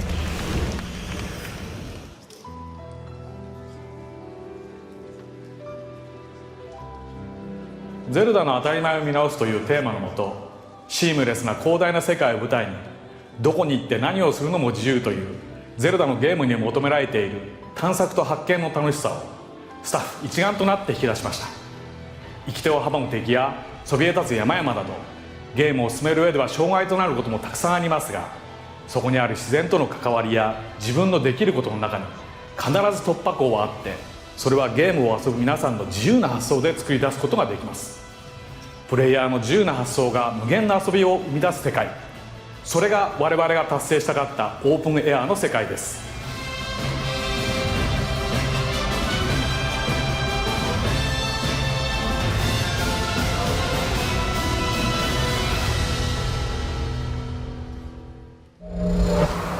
Best Game nominee.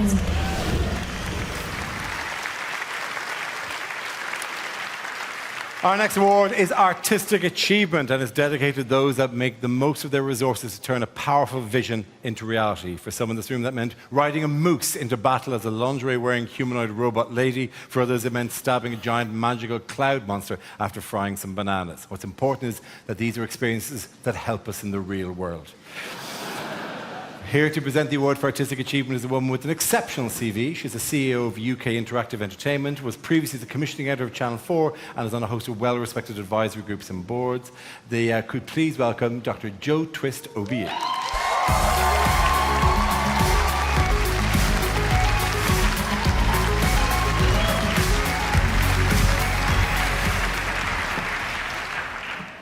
The Artistic Achievement Award celebrates those who take bold and risky steps in the pursuit of creative excellence in the industry.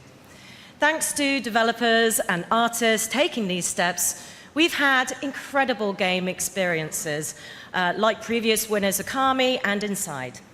This year has not disappointed, and with the industry displaying some astounding creative direction. So the nominees for Artistic Achievement are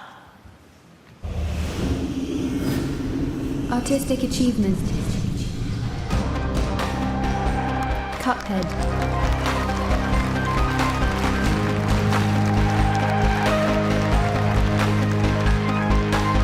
Gorogoa.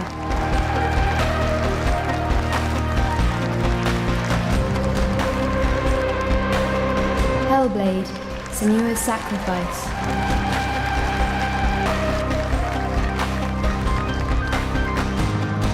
Horizon Zero Dawn.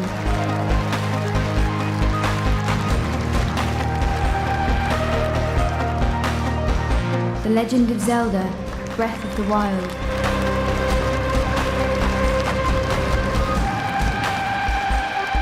Uncharted, The Lost Legacy.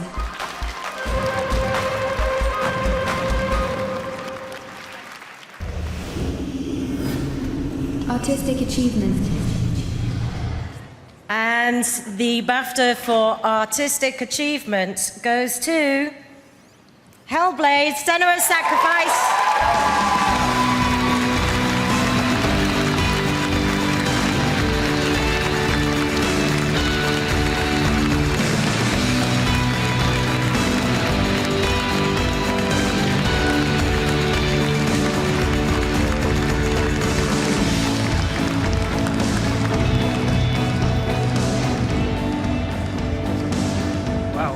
This is a massive, massive shock. So much so I haven't written a speech, neither of us have. I'm totally humbled by this. And on behalf of the rest of the art team, thank you so much. Thank you, BAFTA. Thank you, everyone.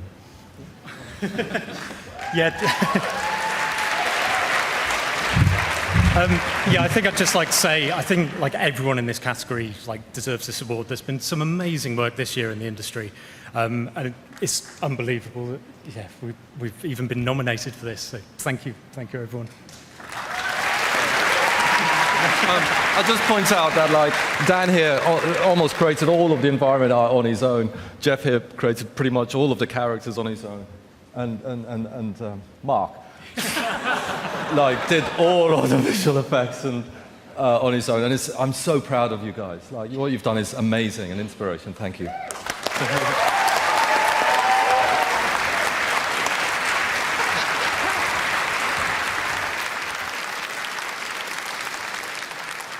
It is one of the great privileges of these awards to see a project like that receive more than one award and know that the team put all of their focus and their effort into the first speech and really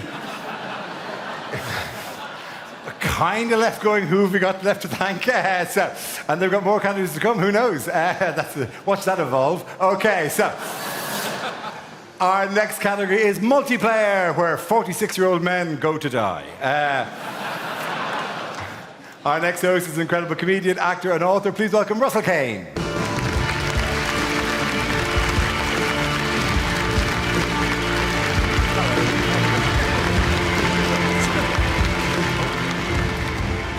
Evening. Well, I'm buzzing to be presenting the Multiplayer Award. I don't know how many people are multiplayers in here. I was a multiplayer when multiplayer was analog. I was a Dungeons and Dragons player originally. If I could have known this stuff was coming, I think I would have had a nerdgasm that destroyed me when I was 12. We then, before multiplayer, we used to just gather around whatever game we had of Monkey Island, King's Quest, Leisure Suit Larry. If you played it, you know. So to know the stuff that was coming, I mean, I don't know if anyone's aware, but multiplayer sometimes, I know what you're saying, but sometimes when you're linking with other blokes, let's face it, around the world, there is a connective, empowering thing as well. It's very much, I can remember being at school. No one gave a toss about me at school. I couldn't get a girlfriend, and I'd be repping it on some Dungeons and Dragons Final Fantasy game. And I'd be getting rejected for the third time. But in my head, I'd always be thinking, yeah, I'm a 17th level wizard.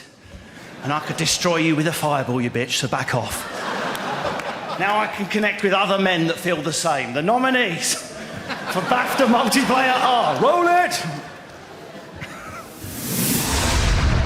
Multiplayer. Divinity, Original Sin 2.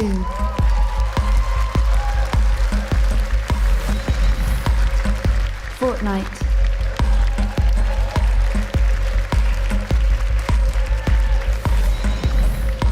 Gang Beasts.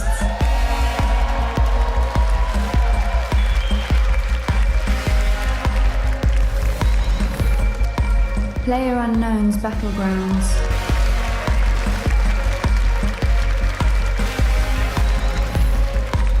Splatoon 2.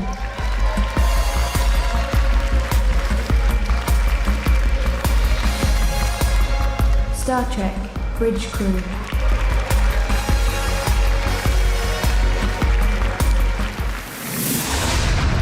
Multiplayer. Okay, the winner for multiplayer. I am buzzing like a housewife's toy drawer to announce this.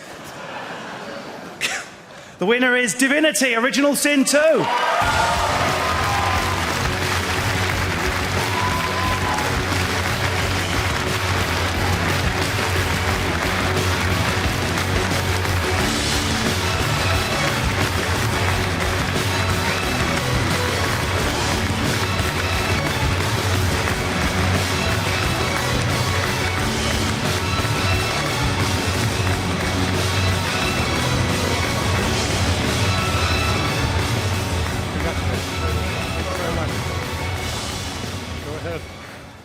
Wow. What an honor with so many impressive contenders in the category. Thank you so much. This award is the result of the vision of Sven Vinke, our creative director and founder, to the amazing team that we have at Larian, and of course to all the really amazing fans. Thank you so much.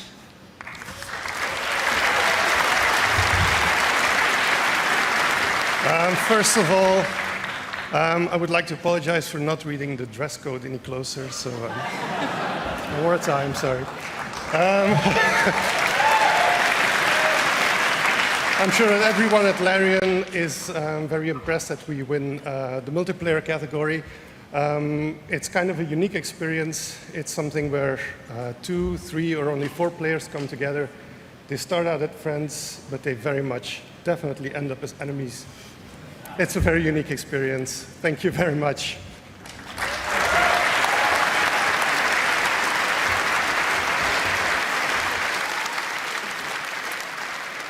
Now it's time for the next nominee for Best Game, a game where you can take over other characters by throwing your hat at them, leaving them conscious but with no control over their own bodies, doomed to exist in a sunken place, unwilling witnesses to their own terrible act. Oh my God, Mario is the White family in Get Out.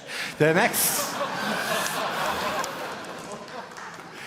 I genuinely think that's a really good comparison. Not even mine. So, the next nominee for Best Game is Super Mario Odyssey. Best Game nominee.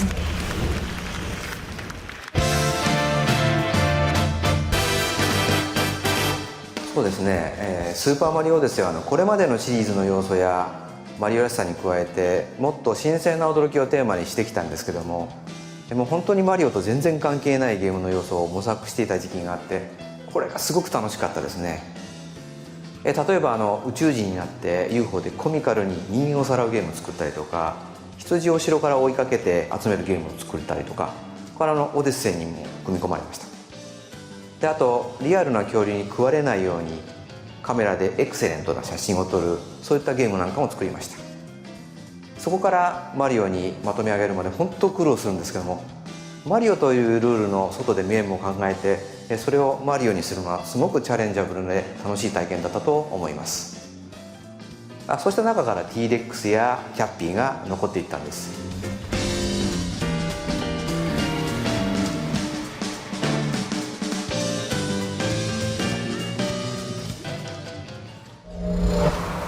Best Game nominee.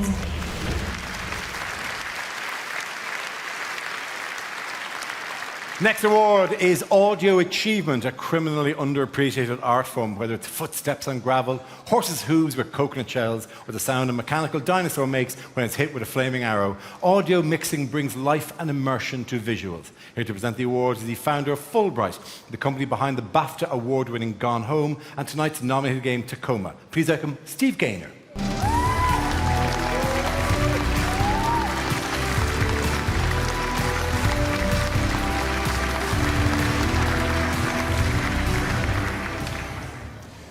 Anyone who loves games develops an appreciation for great sound design. But those of us who make games, we have a special relationship with the sound in the games we work on. because we know what these experiences are like before the sound goes in.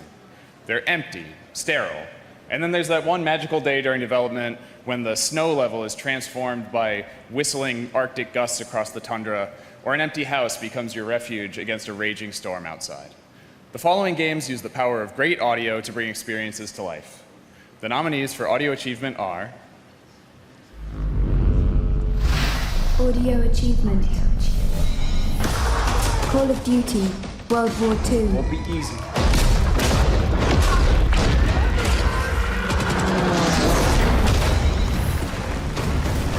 Destiny 2.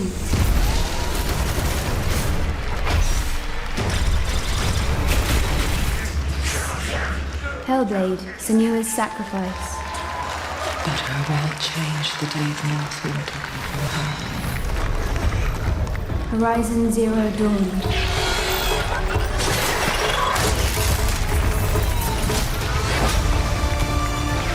Star Wars Battlefront 2.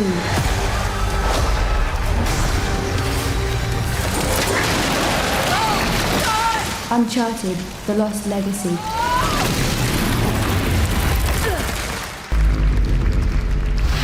Audio Achievement. And the BAFTA for Audio Achievement goes to Hellblade, Senua's Sacrifice.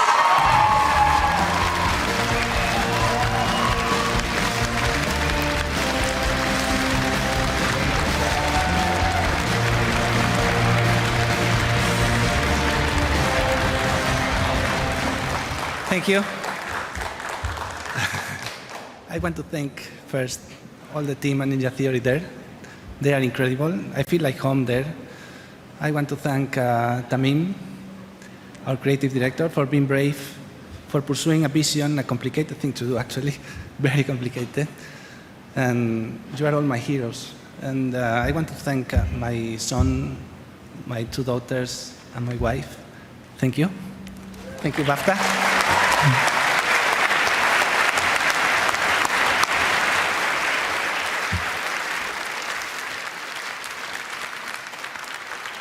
There have been incredible innovations in gaming the last year, although a harder innovation that caught my eye was the SNES Mini, which came out this year. The success of the SNES Mini shows that blocky, misshapen and retro entertainment is going to be big in 2018. It's looking up for Dara. What? I didn't write that. Put that in the article. Here to present the award is the managing director of Guerrilla Games, the developers behind the Killzone series and Horizon Zero Dawn, Herman Holst.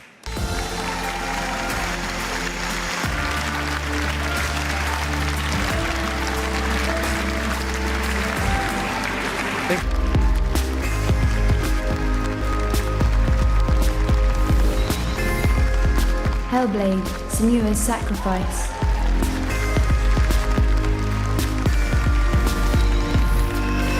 The Legend of Zelda, Breath of the Wild.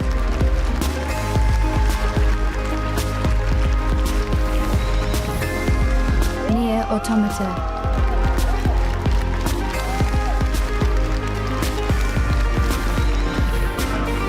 Snipper Clips.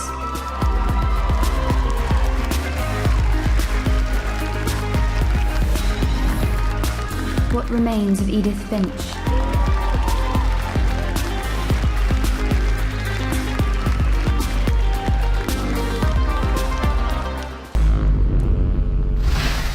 Game Innovation. So the BAFTA for Game Innovation goes to The Legend of Zelda Breath of the Wild.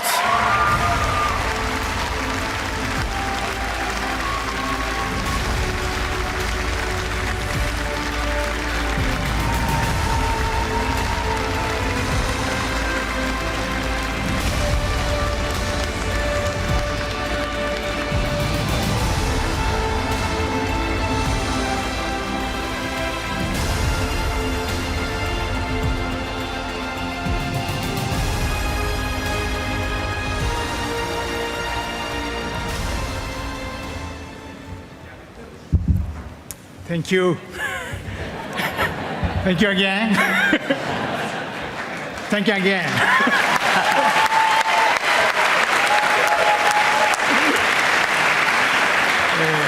日本にいるゼルダの開発チーム全体に代わりお礼を申し上げます。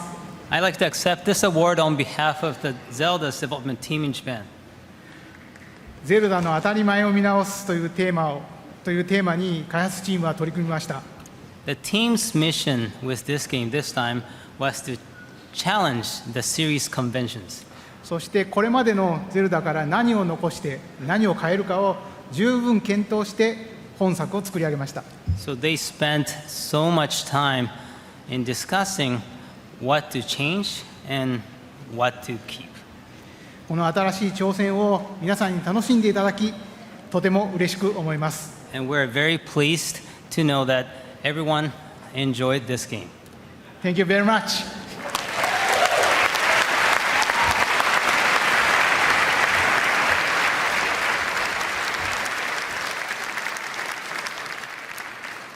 If they win another award, the speech will be a man in Japanese saying, "I got nothing, you improvise." For the last time tonight, we take a look at one of the nominees for Best Game. The story of this game focuses on the Finches, known as the unluckiest family in America, although in the current climate, that could be any family in America. Let's take a look at what remains of Edith Finch. Best Game nominee.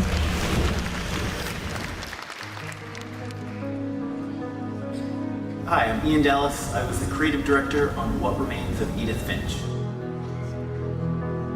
What Remains of Edith Finch is a collection of short stories about a cursed family in Washington state. You play as Edith Finch coming back to the house she grew up in, trying to figure out why she's the last of her family left alive. Now that there's only one of us left, I thought it was time I heard the stories. The game is a collection of a lot of different themes, mostly the sense of the sublime, what it feels like to be surrounded by a world, by nature that is simultaneously beautiful but also a bit overwhelming. There's also elements of family and memory and what it feels like to be a child.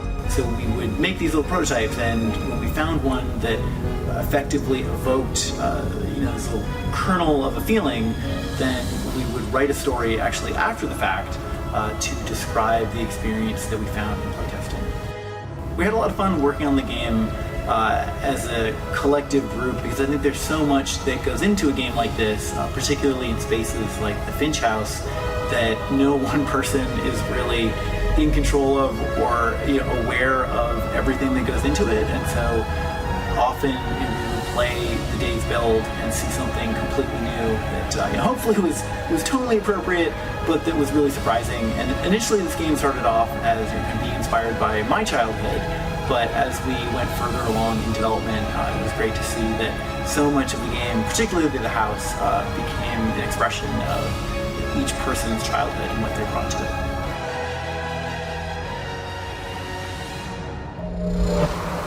Best Game nominee.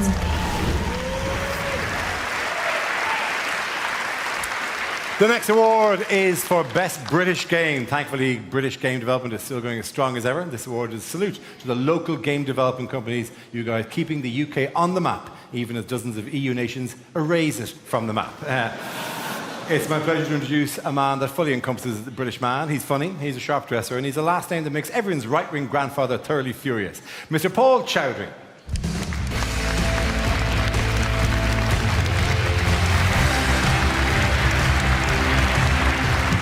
Thank you. It's an honour to be here tonight. It's a big year for Britain, with a royal couple's upcoming wedding, another expecting a baby. In fact, you can never say it's a better time to be British, just as long as you don't read a newspaper, intend to buy a house, work at Toys R Us, or if you're a part of a TV presenter double act. And I'm talking about Deck, who couldn't make it tonight. I'm not sure why, because they do send a car for you, so I'm not sure why you couldn't make it. Too soon? All right, let's... Oh, also, don't speak to a Russian diplomat. So let's start the show tonight. All right. Thankfully, British game development is going as strong as ever, and the nominees for the Best British Game are... British Game. Hellblade, Senua's Sacrifice.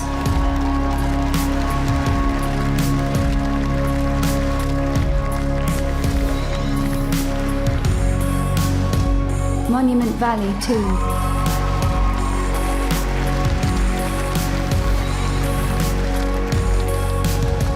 reigns Her Majesty.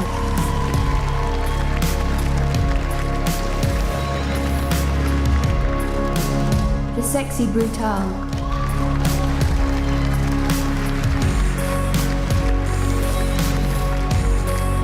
Sniper Elite 4.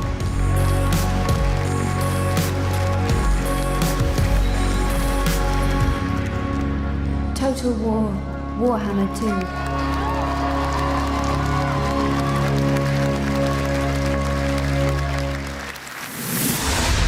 All right. British game. Great. Just to make a correction, it was Ant driving, not Det. Sorry about that, mate.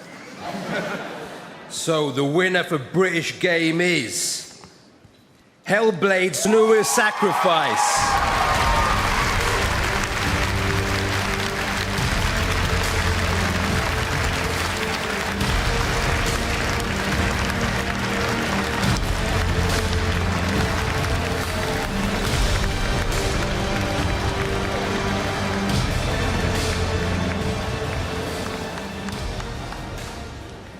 Give us a moment, there's a few of us.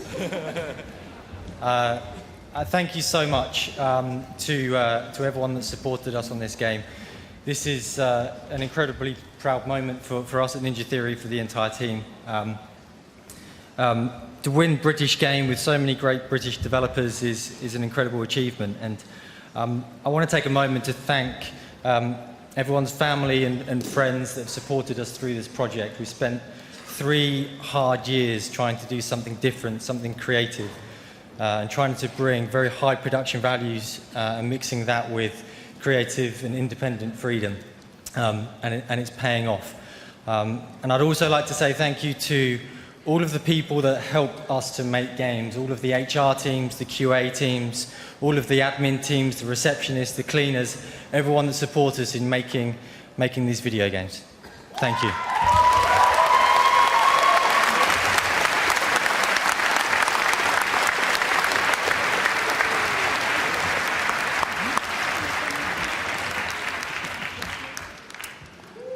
We can wait.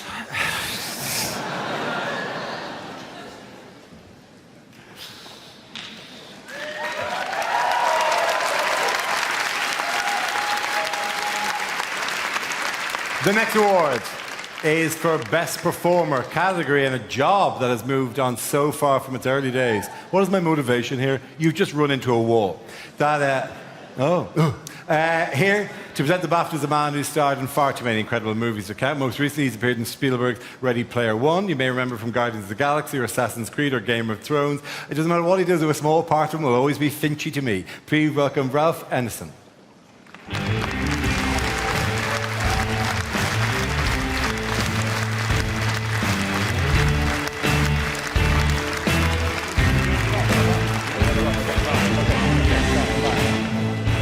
Ladies and gentlemen, I correct myself. Please welcome Ralph Ineson. Thank you very much. And Dara is a very, very gracious man for doing that. Thank you. This year in gaming has included some incredible on-screen talent, many of whom we have here tonight. Our next award is to honour those talents who excelled, whose ability to get into a person's head and heart breathe life into what become some of our favourite characters. So, let's have a look at the nominees.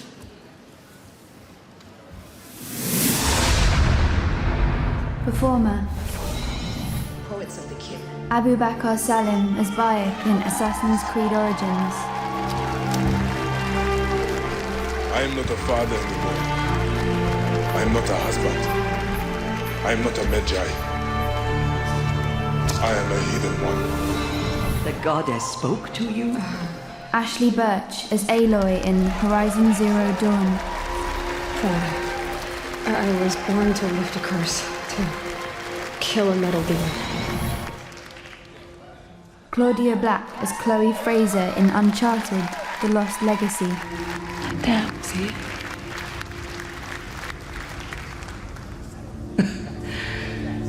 Something big, all right.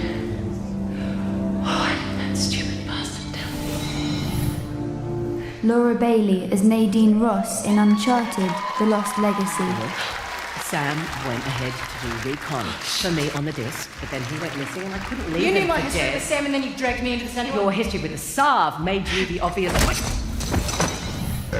Melina Juergens as Senua in Hellblade: Senua's Sacrifice. I can still feel it. Whatever's left of him, they will never let him go. I'm not gonna let him rot here. You're the one rotting here. Leave me alone. You will die here. No. And all your suffering will have been for nothing. I'm sure my mom was just trying to protect me. Valerie Rose Lohman as Edith Finch in What Remains of Edith Finch. Now that there's only one of us left, I thought it was time I heard the stories. But now I'm worried the stories themselves might be the problem. Performer. And the winner is Melina Juergens in Hellblade: Senua's Sacrifice.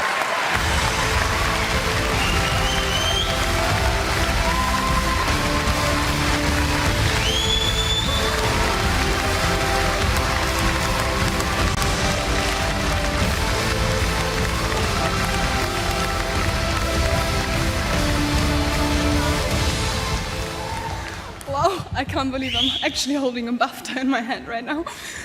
Wow. Yeah, this wasn't just a game. This project has been life-changing, and transitioning from being Ninja Theory's video editor to becoming an actress was just incredible, and I want to thank you guys so much. I'm so happy you're all here tonight, and I'm not alone here.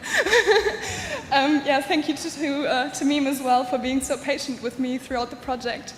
And of course, Professor Paul Fletcher and Tracy from Recovery College East, thanks for your support, and Ian from Wellcome Trust. And yeah, just thanks so much for being so supportive. Thanks to my fiance as well, and to my family who are watching this live right now. And of course, thank you to our fans who have been with us from the beginning. You are all just amazing, and I'm so proud to be representing the mental health community. Thank you.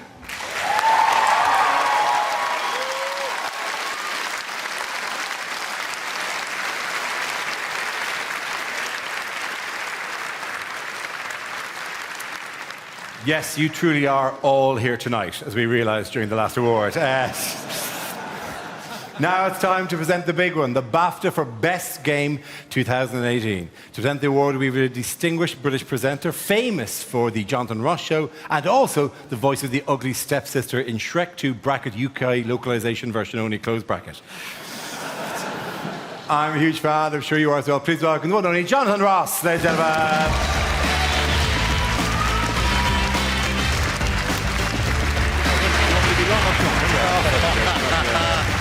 Thank you. Thank you very much indeed. First of all, before I go on, this means this is the last big award of the evening here, which means you can finally get out of those uncomfortable chairs and hit the bar.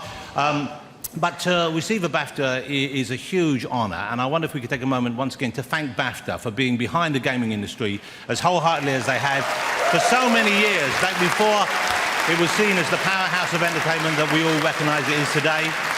And can I beg your indulgence for a second more, because I've hosted a lot of award shows, but no one does this particular award show, and no one could do it better than Mr. Dara O'Brien, ladies and gentlemen, who is amazing. And now we know he masturbates while using his VR goggles.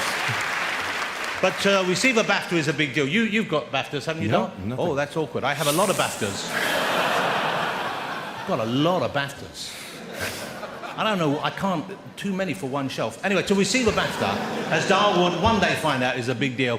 So, maybe. So, if I read out the name of the game that you and your team worked on, then cherish this moment.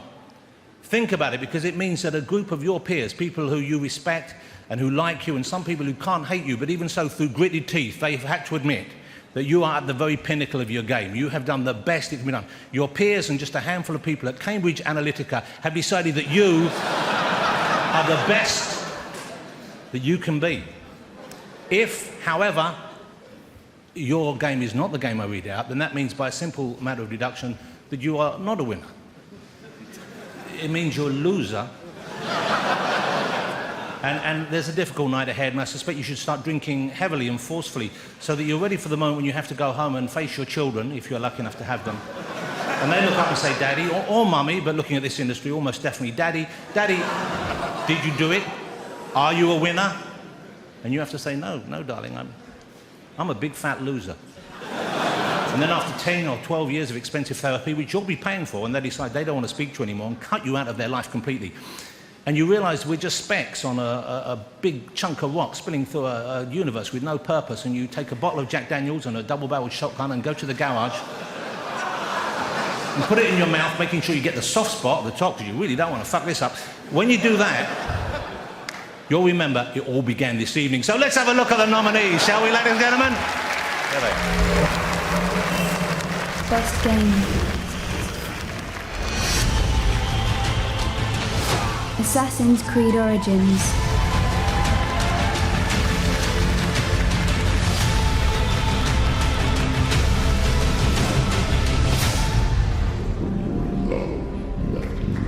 Hellblade, Senua's Sacrifice.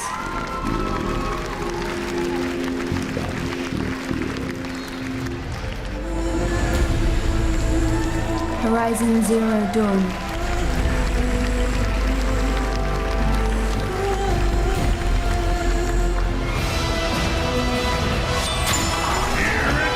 The Legend of Zelda, Breath of the Wild.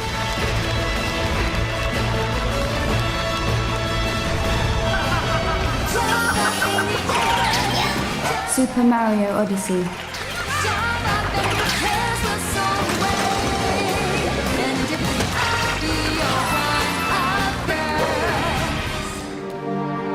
What Remains of Edith Finch. I'm sure my mom was just trying to protect me.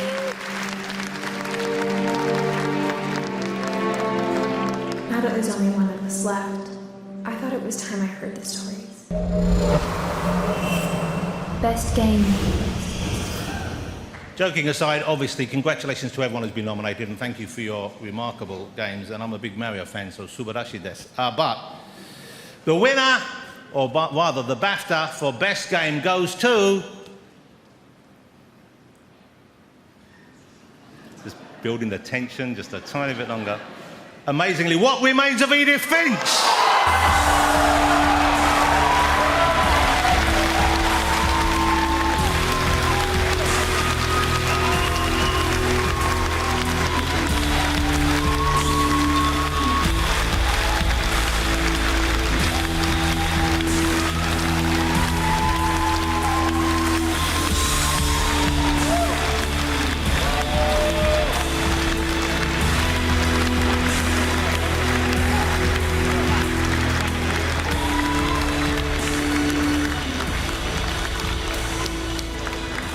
Thank you. Oddly enough, the shotgun ending would have made a lot of sense for our game, given that it's all about a collection of deaths. But yeah, this is incredible that we survived as a team. I wrote a speech for all the other awards, but this one I figured, you know, there would be something in Japanese. Josh?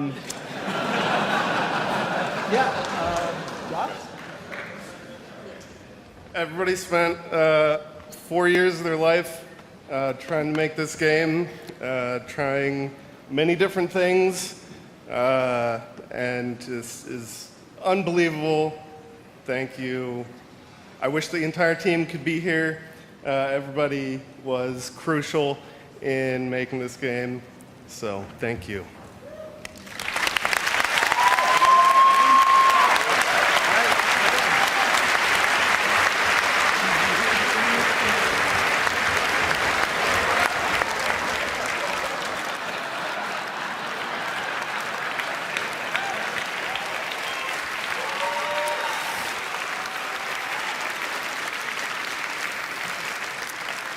Wow, for just a second I had a BAFTA.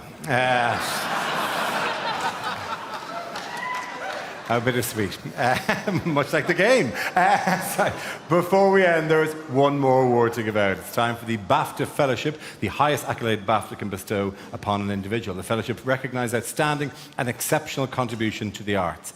Here to tell us more about this year's winner, we have a woman representing one of the great British success stories in the games industry. Please welcome the co-founder and studio director of Media Molecule, Siobhan Reddy.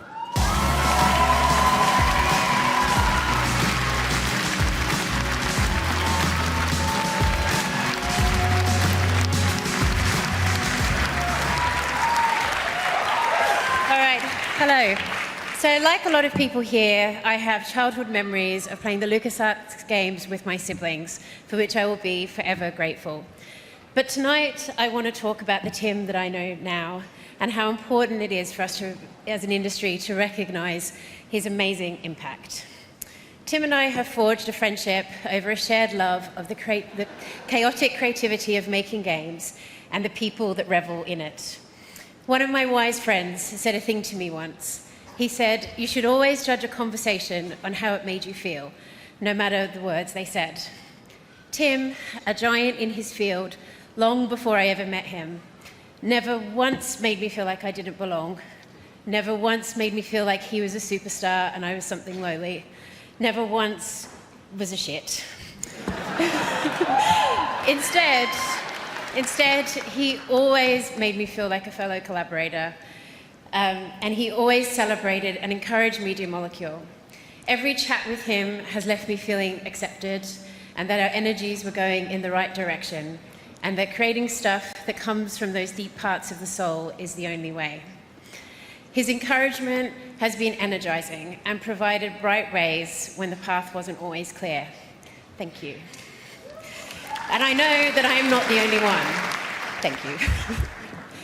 It's always felt to me that Tim cares as much about the people that make games as the games themselves.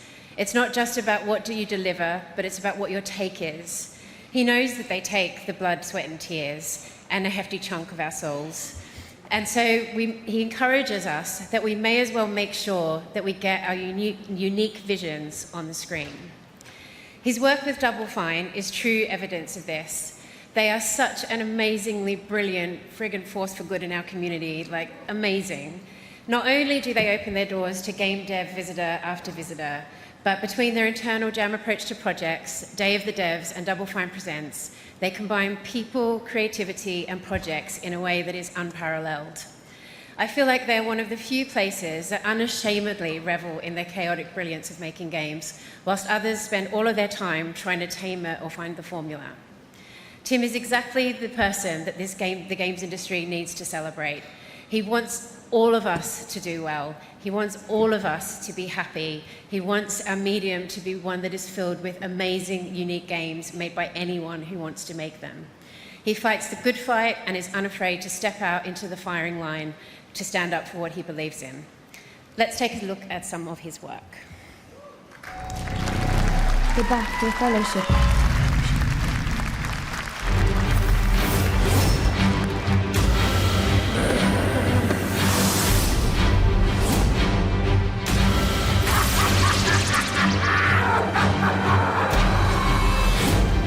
Who is Tim Schafer?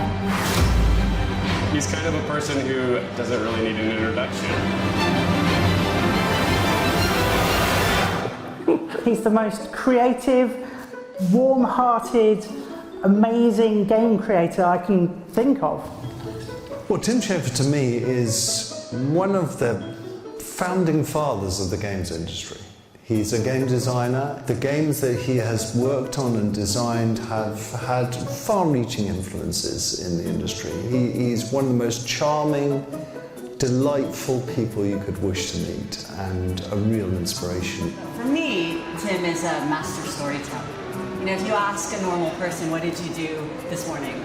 They went and got a cup of coffee. If you ask Tim Schafer what he did that morning, he'll tell you everything that happened along the journey. He'll tell you what he saw. He'll tell you what the people behind him in line were saying, and he'll tell you a tale and bring you into it with charm and quirkiness.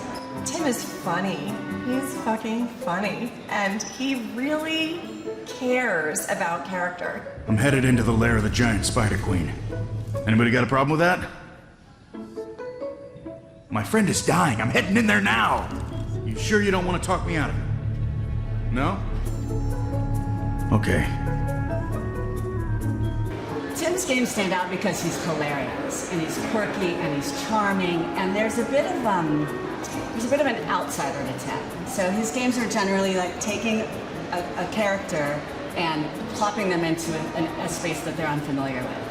And then you sort of navigate that space along with them with charm and humor. And I think most people feel like outsiders, so they relate to all of his characters so much. I think he really tries to give us delight and joy through gameplay, which is so difficult to do from a design perspective, and he does it. Decapitation! There. It is dead. And you, I will now teach you. Hang on. I shall now teach you of French kissing.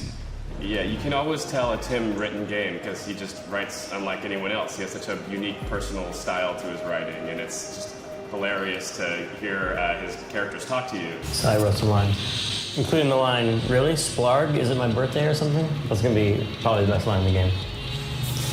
Can't tell now, but 10 years from now, you'll know. But I think he also just is known for creating really rich worlds with characters that feel unique and alive, and worlds that are kind of unlike anything you've ever seen before in games. And they're all totally different too, which is exciting, so you never really know what to expect from a Tim game and what could be next. The first game that I really experienced was called Secret of Monkey Island. And it had an incredible humour to it, an irreverent humour. It was about pirates, but it was about more than that. And it was so fascinating and charming and amusing. It was one of those games that you couldn't help talking about to your friends. And that's true of everything that Tim has done. I mean, one of my early favourites was Day of the Tentacle. It had such incredible art. It had a real kind of cartoon style, and I mean, it looked like something that would just jump out of the TV. You know, it wasn't like the kind of games I was playing at the time, which tended to be more about like running around and jumping on things and making them explode. Oh great, I'm stuck in colonial times, tentacles are taking over the world, and now the toilet's backing up. I think Tim really brought this new genre of funny, quirky games, which didn't really exist before outside of the other LucasArts people that he was working with. So I think storytelling, great characters are the things that he brought to the community. From this day forward, you are all psychic soldiers, paranormal paratroopers, mental marines who are about to ship out on the adventure of their lives. They told me this was a summer camp. Tim has really used his influence and his bajillions of dollars and gajillions of Twitter followers to speak for what's right, which is that we need to be more open and more inclusive and have new weird games being made every year. And I think that's a huge contribution. He loves to give back to the industry. He's a contributor, he's an outspoken supporter of inclusion and diversity. His studio, the team that he works with, they're really his family. And he's made personal sacrifices for them, and I know that, and he wants to keep them together. And he, in very dark times in the game industry, Tim was one of the leaders who stood out and spoke up and supported the underrepresented developers out there. He's always encouraging new creators to come into this space and get their stories out and really contribute to the gaming world. He's not just like, I'm the big shot, screw you guys. He's encouraging the next generation all the time. There's only one thing that I would complain about Tim, is that he can never give me enough hugs or hang out with me enough, give me enough advice. We can never drink enough beer. So at some point in time, there has to be a limit to how much Tim Schafer you can have, and it's never enough for me. The BAFTA Fellowship. So with this fellowship, we are celebrating his design skills, his ability to tell stories, to make us laugh in a medium where that's unusual, and being a force for good and therefore an ally. He breaks the rule of don't meet your heroes, rush out and meet this guy. And the funny thing is, you will walk away having been made to feel like the hero or heroine. Barry and I just watched all of Lord of the Rings again the other day, and so I'm feeling the Fellowship vibes quite strong. And I was kind of wondering, like, if the games industry had a ring to take to Mordor, could Tim do it? I think Tim could do it, and actually only Tim could do it. This year's BAFTA Fellowship is awarded to the wonderful, fabulous, gorgeous, amazing Tim Schafer.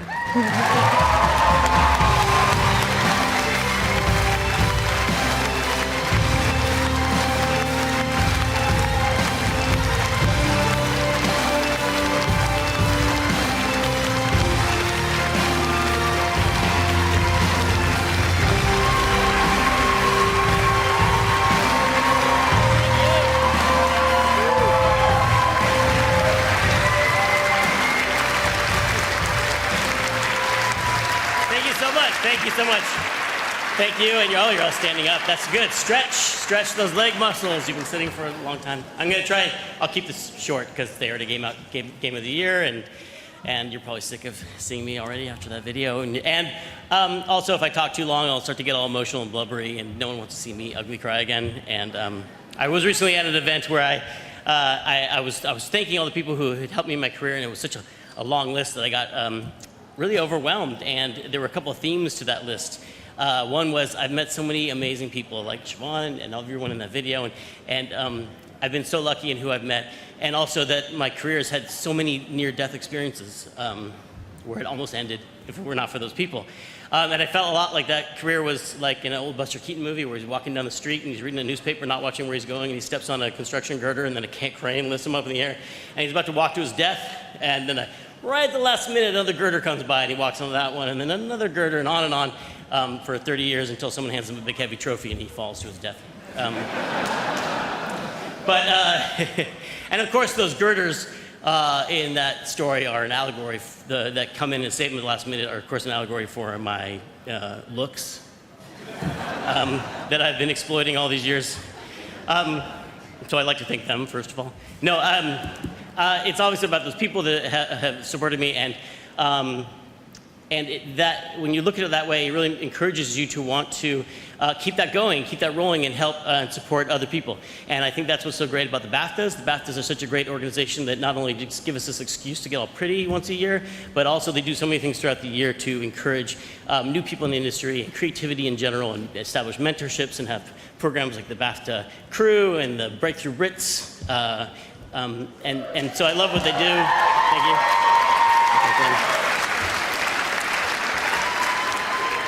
Breakthrough Brits is now accepting nominations, by the way, so get in there.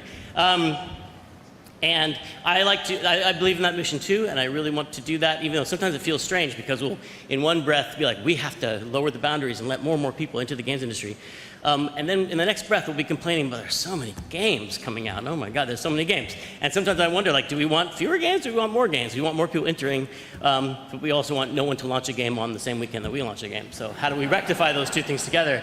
And I think we definitely do. We definitely do want both, but we don't want people to just come and help us do what we're already doing. We really want those new voices, new perspectives to come and shake things up, and to come from groups that have not been represented in games so far, and to tell new stories and really throw a big, creative monkey wrench into the works. Or wait, not monkey wrench, spanner. Spanner, thank you, sorry. I've gotten in trouble for that before. It's a Monkey Island joke for really old people. Thank you. But we really want those people to if you're starting out in the industry, it's often, I remember how it felt to come to a big event like this and see how established the industry is and how many people have done such amazing things, and the games are so big and everyone loves them so much, and you think, how can my little creative self thing fit into all of this? How can I fit into this enormous, impressive thing? And the answer is, don't tried to fit into it. Just smash it to pieces with your own creative, inspirational game that no one else can make but you. And that's what I really want to encourage people to do. And I feel like that goes for the old timers too. And I've always felt like we've tried to do that. I tried to do that throughout my career, and always the BAFTAs have always supported that. It seemed like the weirder ideas I had, the more supportive BAFTAs was to me. And I want to thank them for that, and I want to thank them for this. So thank you.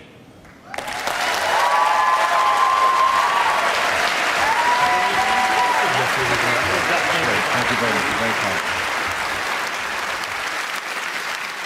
Congratulations to our BAFTA Fellowship winner, Tim Schafer. That wraps it up for the BAFTA Game Awards 2018. Thank you all for coming. We hope you had a wonderful time. To all the nominees, congratulations for your incredible contributions to the industry. To all the winners this evening, if you come back to the end of the to the back of the building, there is a bus that will take you to an island so we can watch you fight to the death. We're very proud we invented this idea. It would make a great video game. Somebody should take that. So our thanks to Activision Blizzard, to Electronic Arts, Sega, PlayFusion, Tencent Games and Ubisoft that helped make this night happen. Thank you very much. I'm Dara Breen. It's been a pleasure to be back. I'm Dara Breen. Good night. Good luck. Farewell.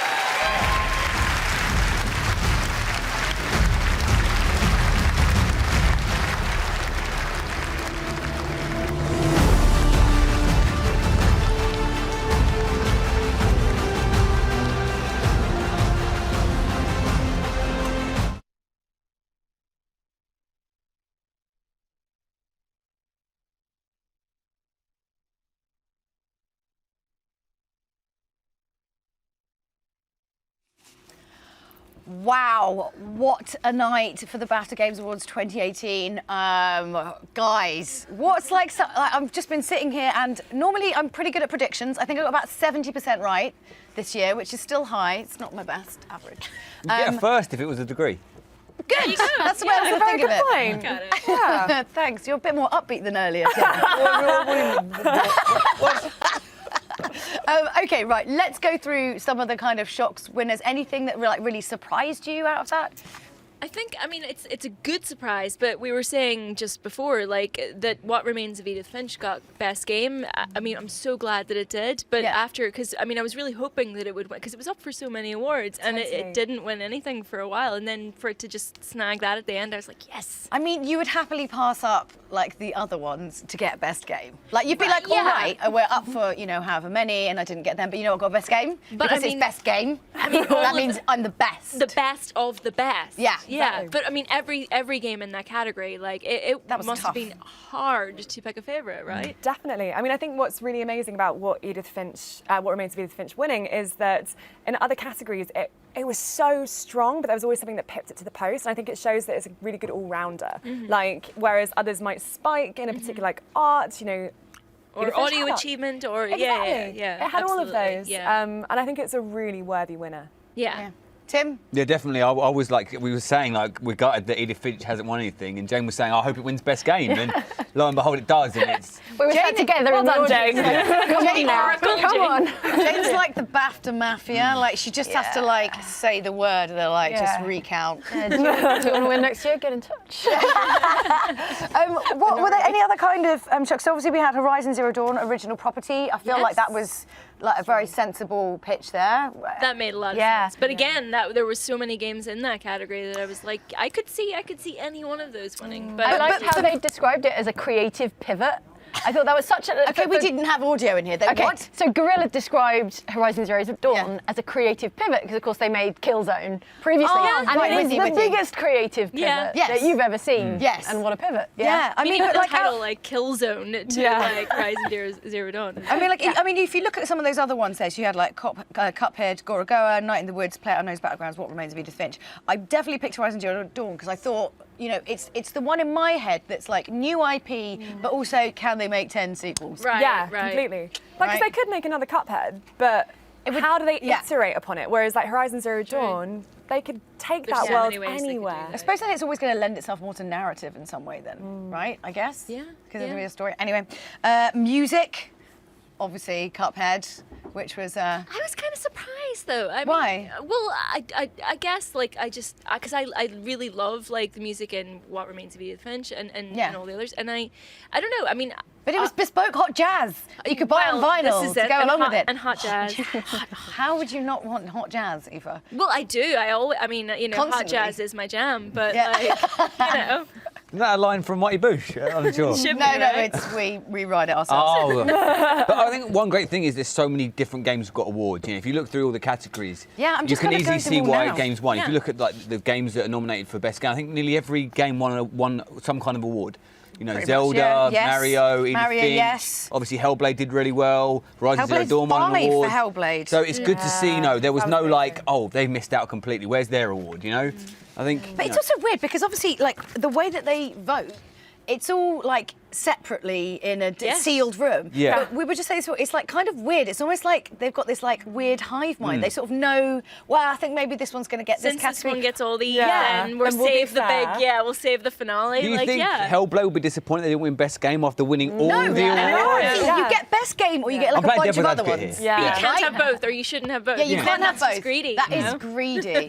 But obviously then, and it's amazing, obviously, the performance, like, story for like Hellblade. I mean, Yeah. like, I'm so just glad literally, she like, called that sitting out. here, like, but I was like, are you now going to go on and, What an amazing story become, that is. yeah, and like, become a voice actor? And she's like, well, I'm still the video editor. What? the thing too. And I Yeah, was like, what are you doing? And then she was like, but, if anyone like calls me, you just let me know. I was like, dude, why are you? So did she edit all of the videos as well for Hellblade? Yes, exactly, right? Like, I mean, she just knocked it out of the park. What an incredible job. And that category, for me, was one of the most, like, I just don't know who's going to win because there were so many newcomers in that category. That was what was so cool about it this year.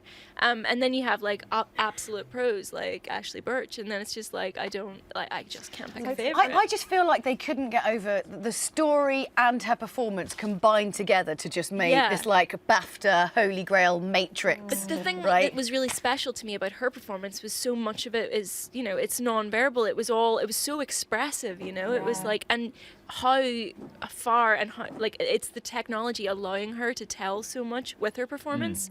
Like, that to me is like, games have reached a new level with that. I'm really glad as well that Abu and Alex, in their evolving game introduction, called out the amazingness of how, in that category, it's women and one person of colour. Yeah, and right. how phenomenal that is, that actually video games are leading the way for equality. And it's just like, I feel so proud that we've got that in our industry. And there's so many opportunities, and not only opportunities for actors, but really interesting stories. If there's one thing that all of the nominees for this year proves, it's like women in as a protagonist in games, it works. Like, look at how many of the nominees were female led. Like, that's amazing. Just think about to like a few years back. Yeah, where this would have been absolutely. There's a woman doing some stuff. That's weird. What's she doing that And for? now we've got a pick of like loads of amazing performers. Yeah, it's pretty cool. Were there any other kind of shocks out of all the other ones? Do you think were there any that are kind of like made you think no, or you would have picked something else? I was quite surprised by mobile game. My money was on Bury Me My Love, and so Yeah. I was quite surprised by Golf Clash. But I mean, it is really fun. It's a really super fun game and very well designed, and like the drag mechanic, it's beautifully done. It's a seamless game. I did like Cammy too. After our little, I was like, I'm downloading that. I was like, that like paper folding sound. Gorogoa as well is Yeah. an incredible one. Like, because it's so much of the art is part of the game. It's almost like the gameplay is just a vehicle or a vessel for the incredible art that's in it. So that was a really strong contender. And plus, also, you think about like mobile games, like how many mobile games there are. It is quite ridiculous. I mean, how do you even find them if you don't have someone kind of picking them? Have you ever been to like the App Store, go through alphabetically? Yeah, A's will take you at least 40 minutes. The It's numbers ridiculous. before A's. Numbers before A's. and symbols first. I think, going back to your original question, didn't Original Sin 2 winning Best Multiplayer? It's a bit of a shock. That was a bit of a shock, yeah. But I think it's a great game. That's a game that could have been nominated in many categories. It's got Yeah. a loyal fan base. It's got incredible RPG elements, so deep and real control of your character, and it kind of got almost forgotten. So that was good to see them win. I think the main thing about that was that it tried something really different, like in a category where it could easily have been, Call of Duty and of course PUBG and Fortnite and all the rest of it. Divinity 2, sure, it's not the first thing that you think of, but the experience that it delivers is something really special. Yeah, definitely. You know, you think of best multiplayer, you almost think, oh, it's multiplayer people in different teams. Deathmatch, you know. Whereas that's a multiplayer about a shared experience, going on a story together, using different skills and different, you know, almost like a live role play action game. Yeah. Spit my words out. That was great. And also, I forget the guy who said the speech, which is terrible, but there was a guy who said, I want to thank everyone that's not nominated, anyone that's got a game that doesn't get recognition. Yeah. Everyone, and that really hit a note for me, because there's so many people that make amazing games and so many people just trying to make art. And I remember Steven Soderbergh at the Oscars about 10 years ago, dedicated to anyone that spends their day creating, whether it's a picture or a film or anything. And that really struck a really good nerve with me, that, you know, to the people that don't get the shout working out. away there. Yeah, that was for Night in the Woods. For Night in the Woods, narrative, thank you. It was a delightful speech. It was on behalf of the writers who weren't here, but they said, keep on telling your stories until someone listens. Yeah, that was just wonderful. that's the sentiment that you know, it's easy to praise all the winners and the people that get the statues, but there's so many people making creations, so many people trying to be creative in this world. And I feel like gaming is actually like quite a supportive industry to itself, and like, you know, trying to get, I think because I suppose its history is kind of a little bit shorter, and everyone remembers being that, you know, guy or dev with the dream in his bedroom making the game, you know, and like for some people that's not actually that long ago before they've had success. True, yeah. Like with film, it tends to be it feels like there's a much longer period of time before, you know, you've paid your dues and you're respected within the industry, that kind of thing. I think, and that's what's so great about this year as well, that it was such a mix of up-and-coming indie developers and those big AAA studios, and all kind of learning from each other. And I mean, that's what's always great about BAFTA, is it's rewarding innovation and creation and taking those risks, as opposed to just being financially successful, which we know so many games are anyway, you know. But it's having that thing, you know, you're BAFTA nominated, insert job title, or BAFTA winning, insert job title. It's like, come on, surely you can like start adding zeros to your HX. Is that how it works? And there's like an extra zero for each BAFTA. I don't know what Hellblade's developing team are going to be rolling in it. He can make it rain, literally. Well, the guy that made Gorogoa, you know, one guy that's been working on a game for years and years, and suddenly he's got a bit of limelight. The amount of people that we're watching him who are inspired today, who have got a really, you know, unique, idiosyncratic idea that might not be a PUBG or a Fortnite or something that's easily translatable, but something, and he's got that platform, and there'll be people in the audience at home, all these different, you know, worldwide audience tonight that will be inspired and will get that, you know, that creative push that they need. Yeah. It's so poignant though, because that was best debut game. Yeah. Like, there's 7 years to get best debut game. I mean, debut. I mean, technically yes, but he's working on it for a while. I just want to really quickly touch upon British game. Obviously, I mean, we're not hugely surprised by it being Hellblade or whatever, but okay, if you had to pick a second favourite out of that, or one that you would have liked to see win, so you've got Monument Valley 2, Reigns, Her Majesty, Sexy Brutale, Sniper Elite 4, Total War, Warhammer. Was there one that, like, would you just always be like, you know, money in for Hellblade? Is there something that could challenge that in that category, you think? It's such a different game, but I said before, I really like Monument Valley too. Yeah. And it didn't take the award, which is a shame, but I'm sure they'll be delighted to be nominated because well deserved. It is such a perfect little game. But that's what I mean by how different it is. You take this high production value, like creative freedom project like Hellblade, and compare it to this like perfect, tiny, like beautiful miniature like Monument Valley. It's I don't envy anyone who has to like weigh those up against each other in a judging panel. They're so different. Yeah. And I mean, even just looking at that list, they are so, you know, for like best British game effectively, they are, completely different places, completely different experiences, and just, I guess it just shows the huge variety of different talents and perspectives that we've got here in the UK. I mean, I still would have, Hellblade was my ride or die in that category, just because it was so tonally different to anything else I've played, you know, like it just sticks out so much. It took a lot of risks, I mean, you know, and it absolutely paid off. I remember when they first announced it, and everyone was like, "Ooh, this could be, like, right?" Like, especially somebody like you're always a bit like, "Oh, is this going to be?" I mean, it's good that people are talking about it, but then sometimes if it's done in the wrong way, it's almost more damaging. Exactly, it's almost putting you back, you know, setting you backwards. But no, I think they knocked it out of the park, and I mean, you know, 5 BAFTAs, they can't have been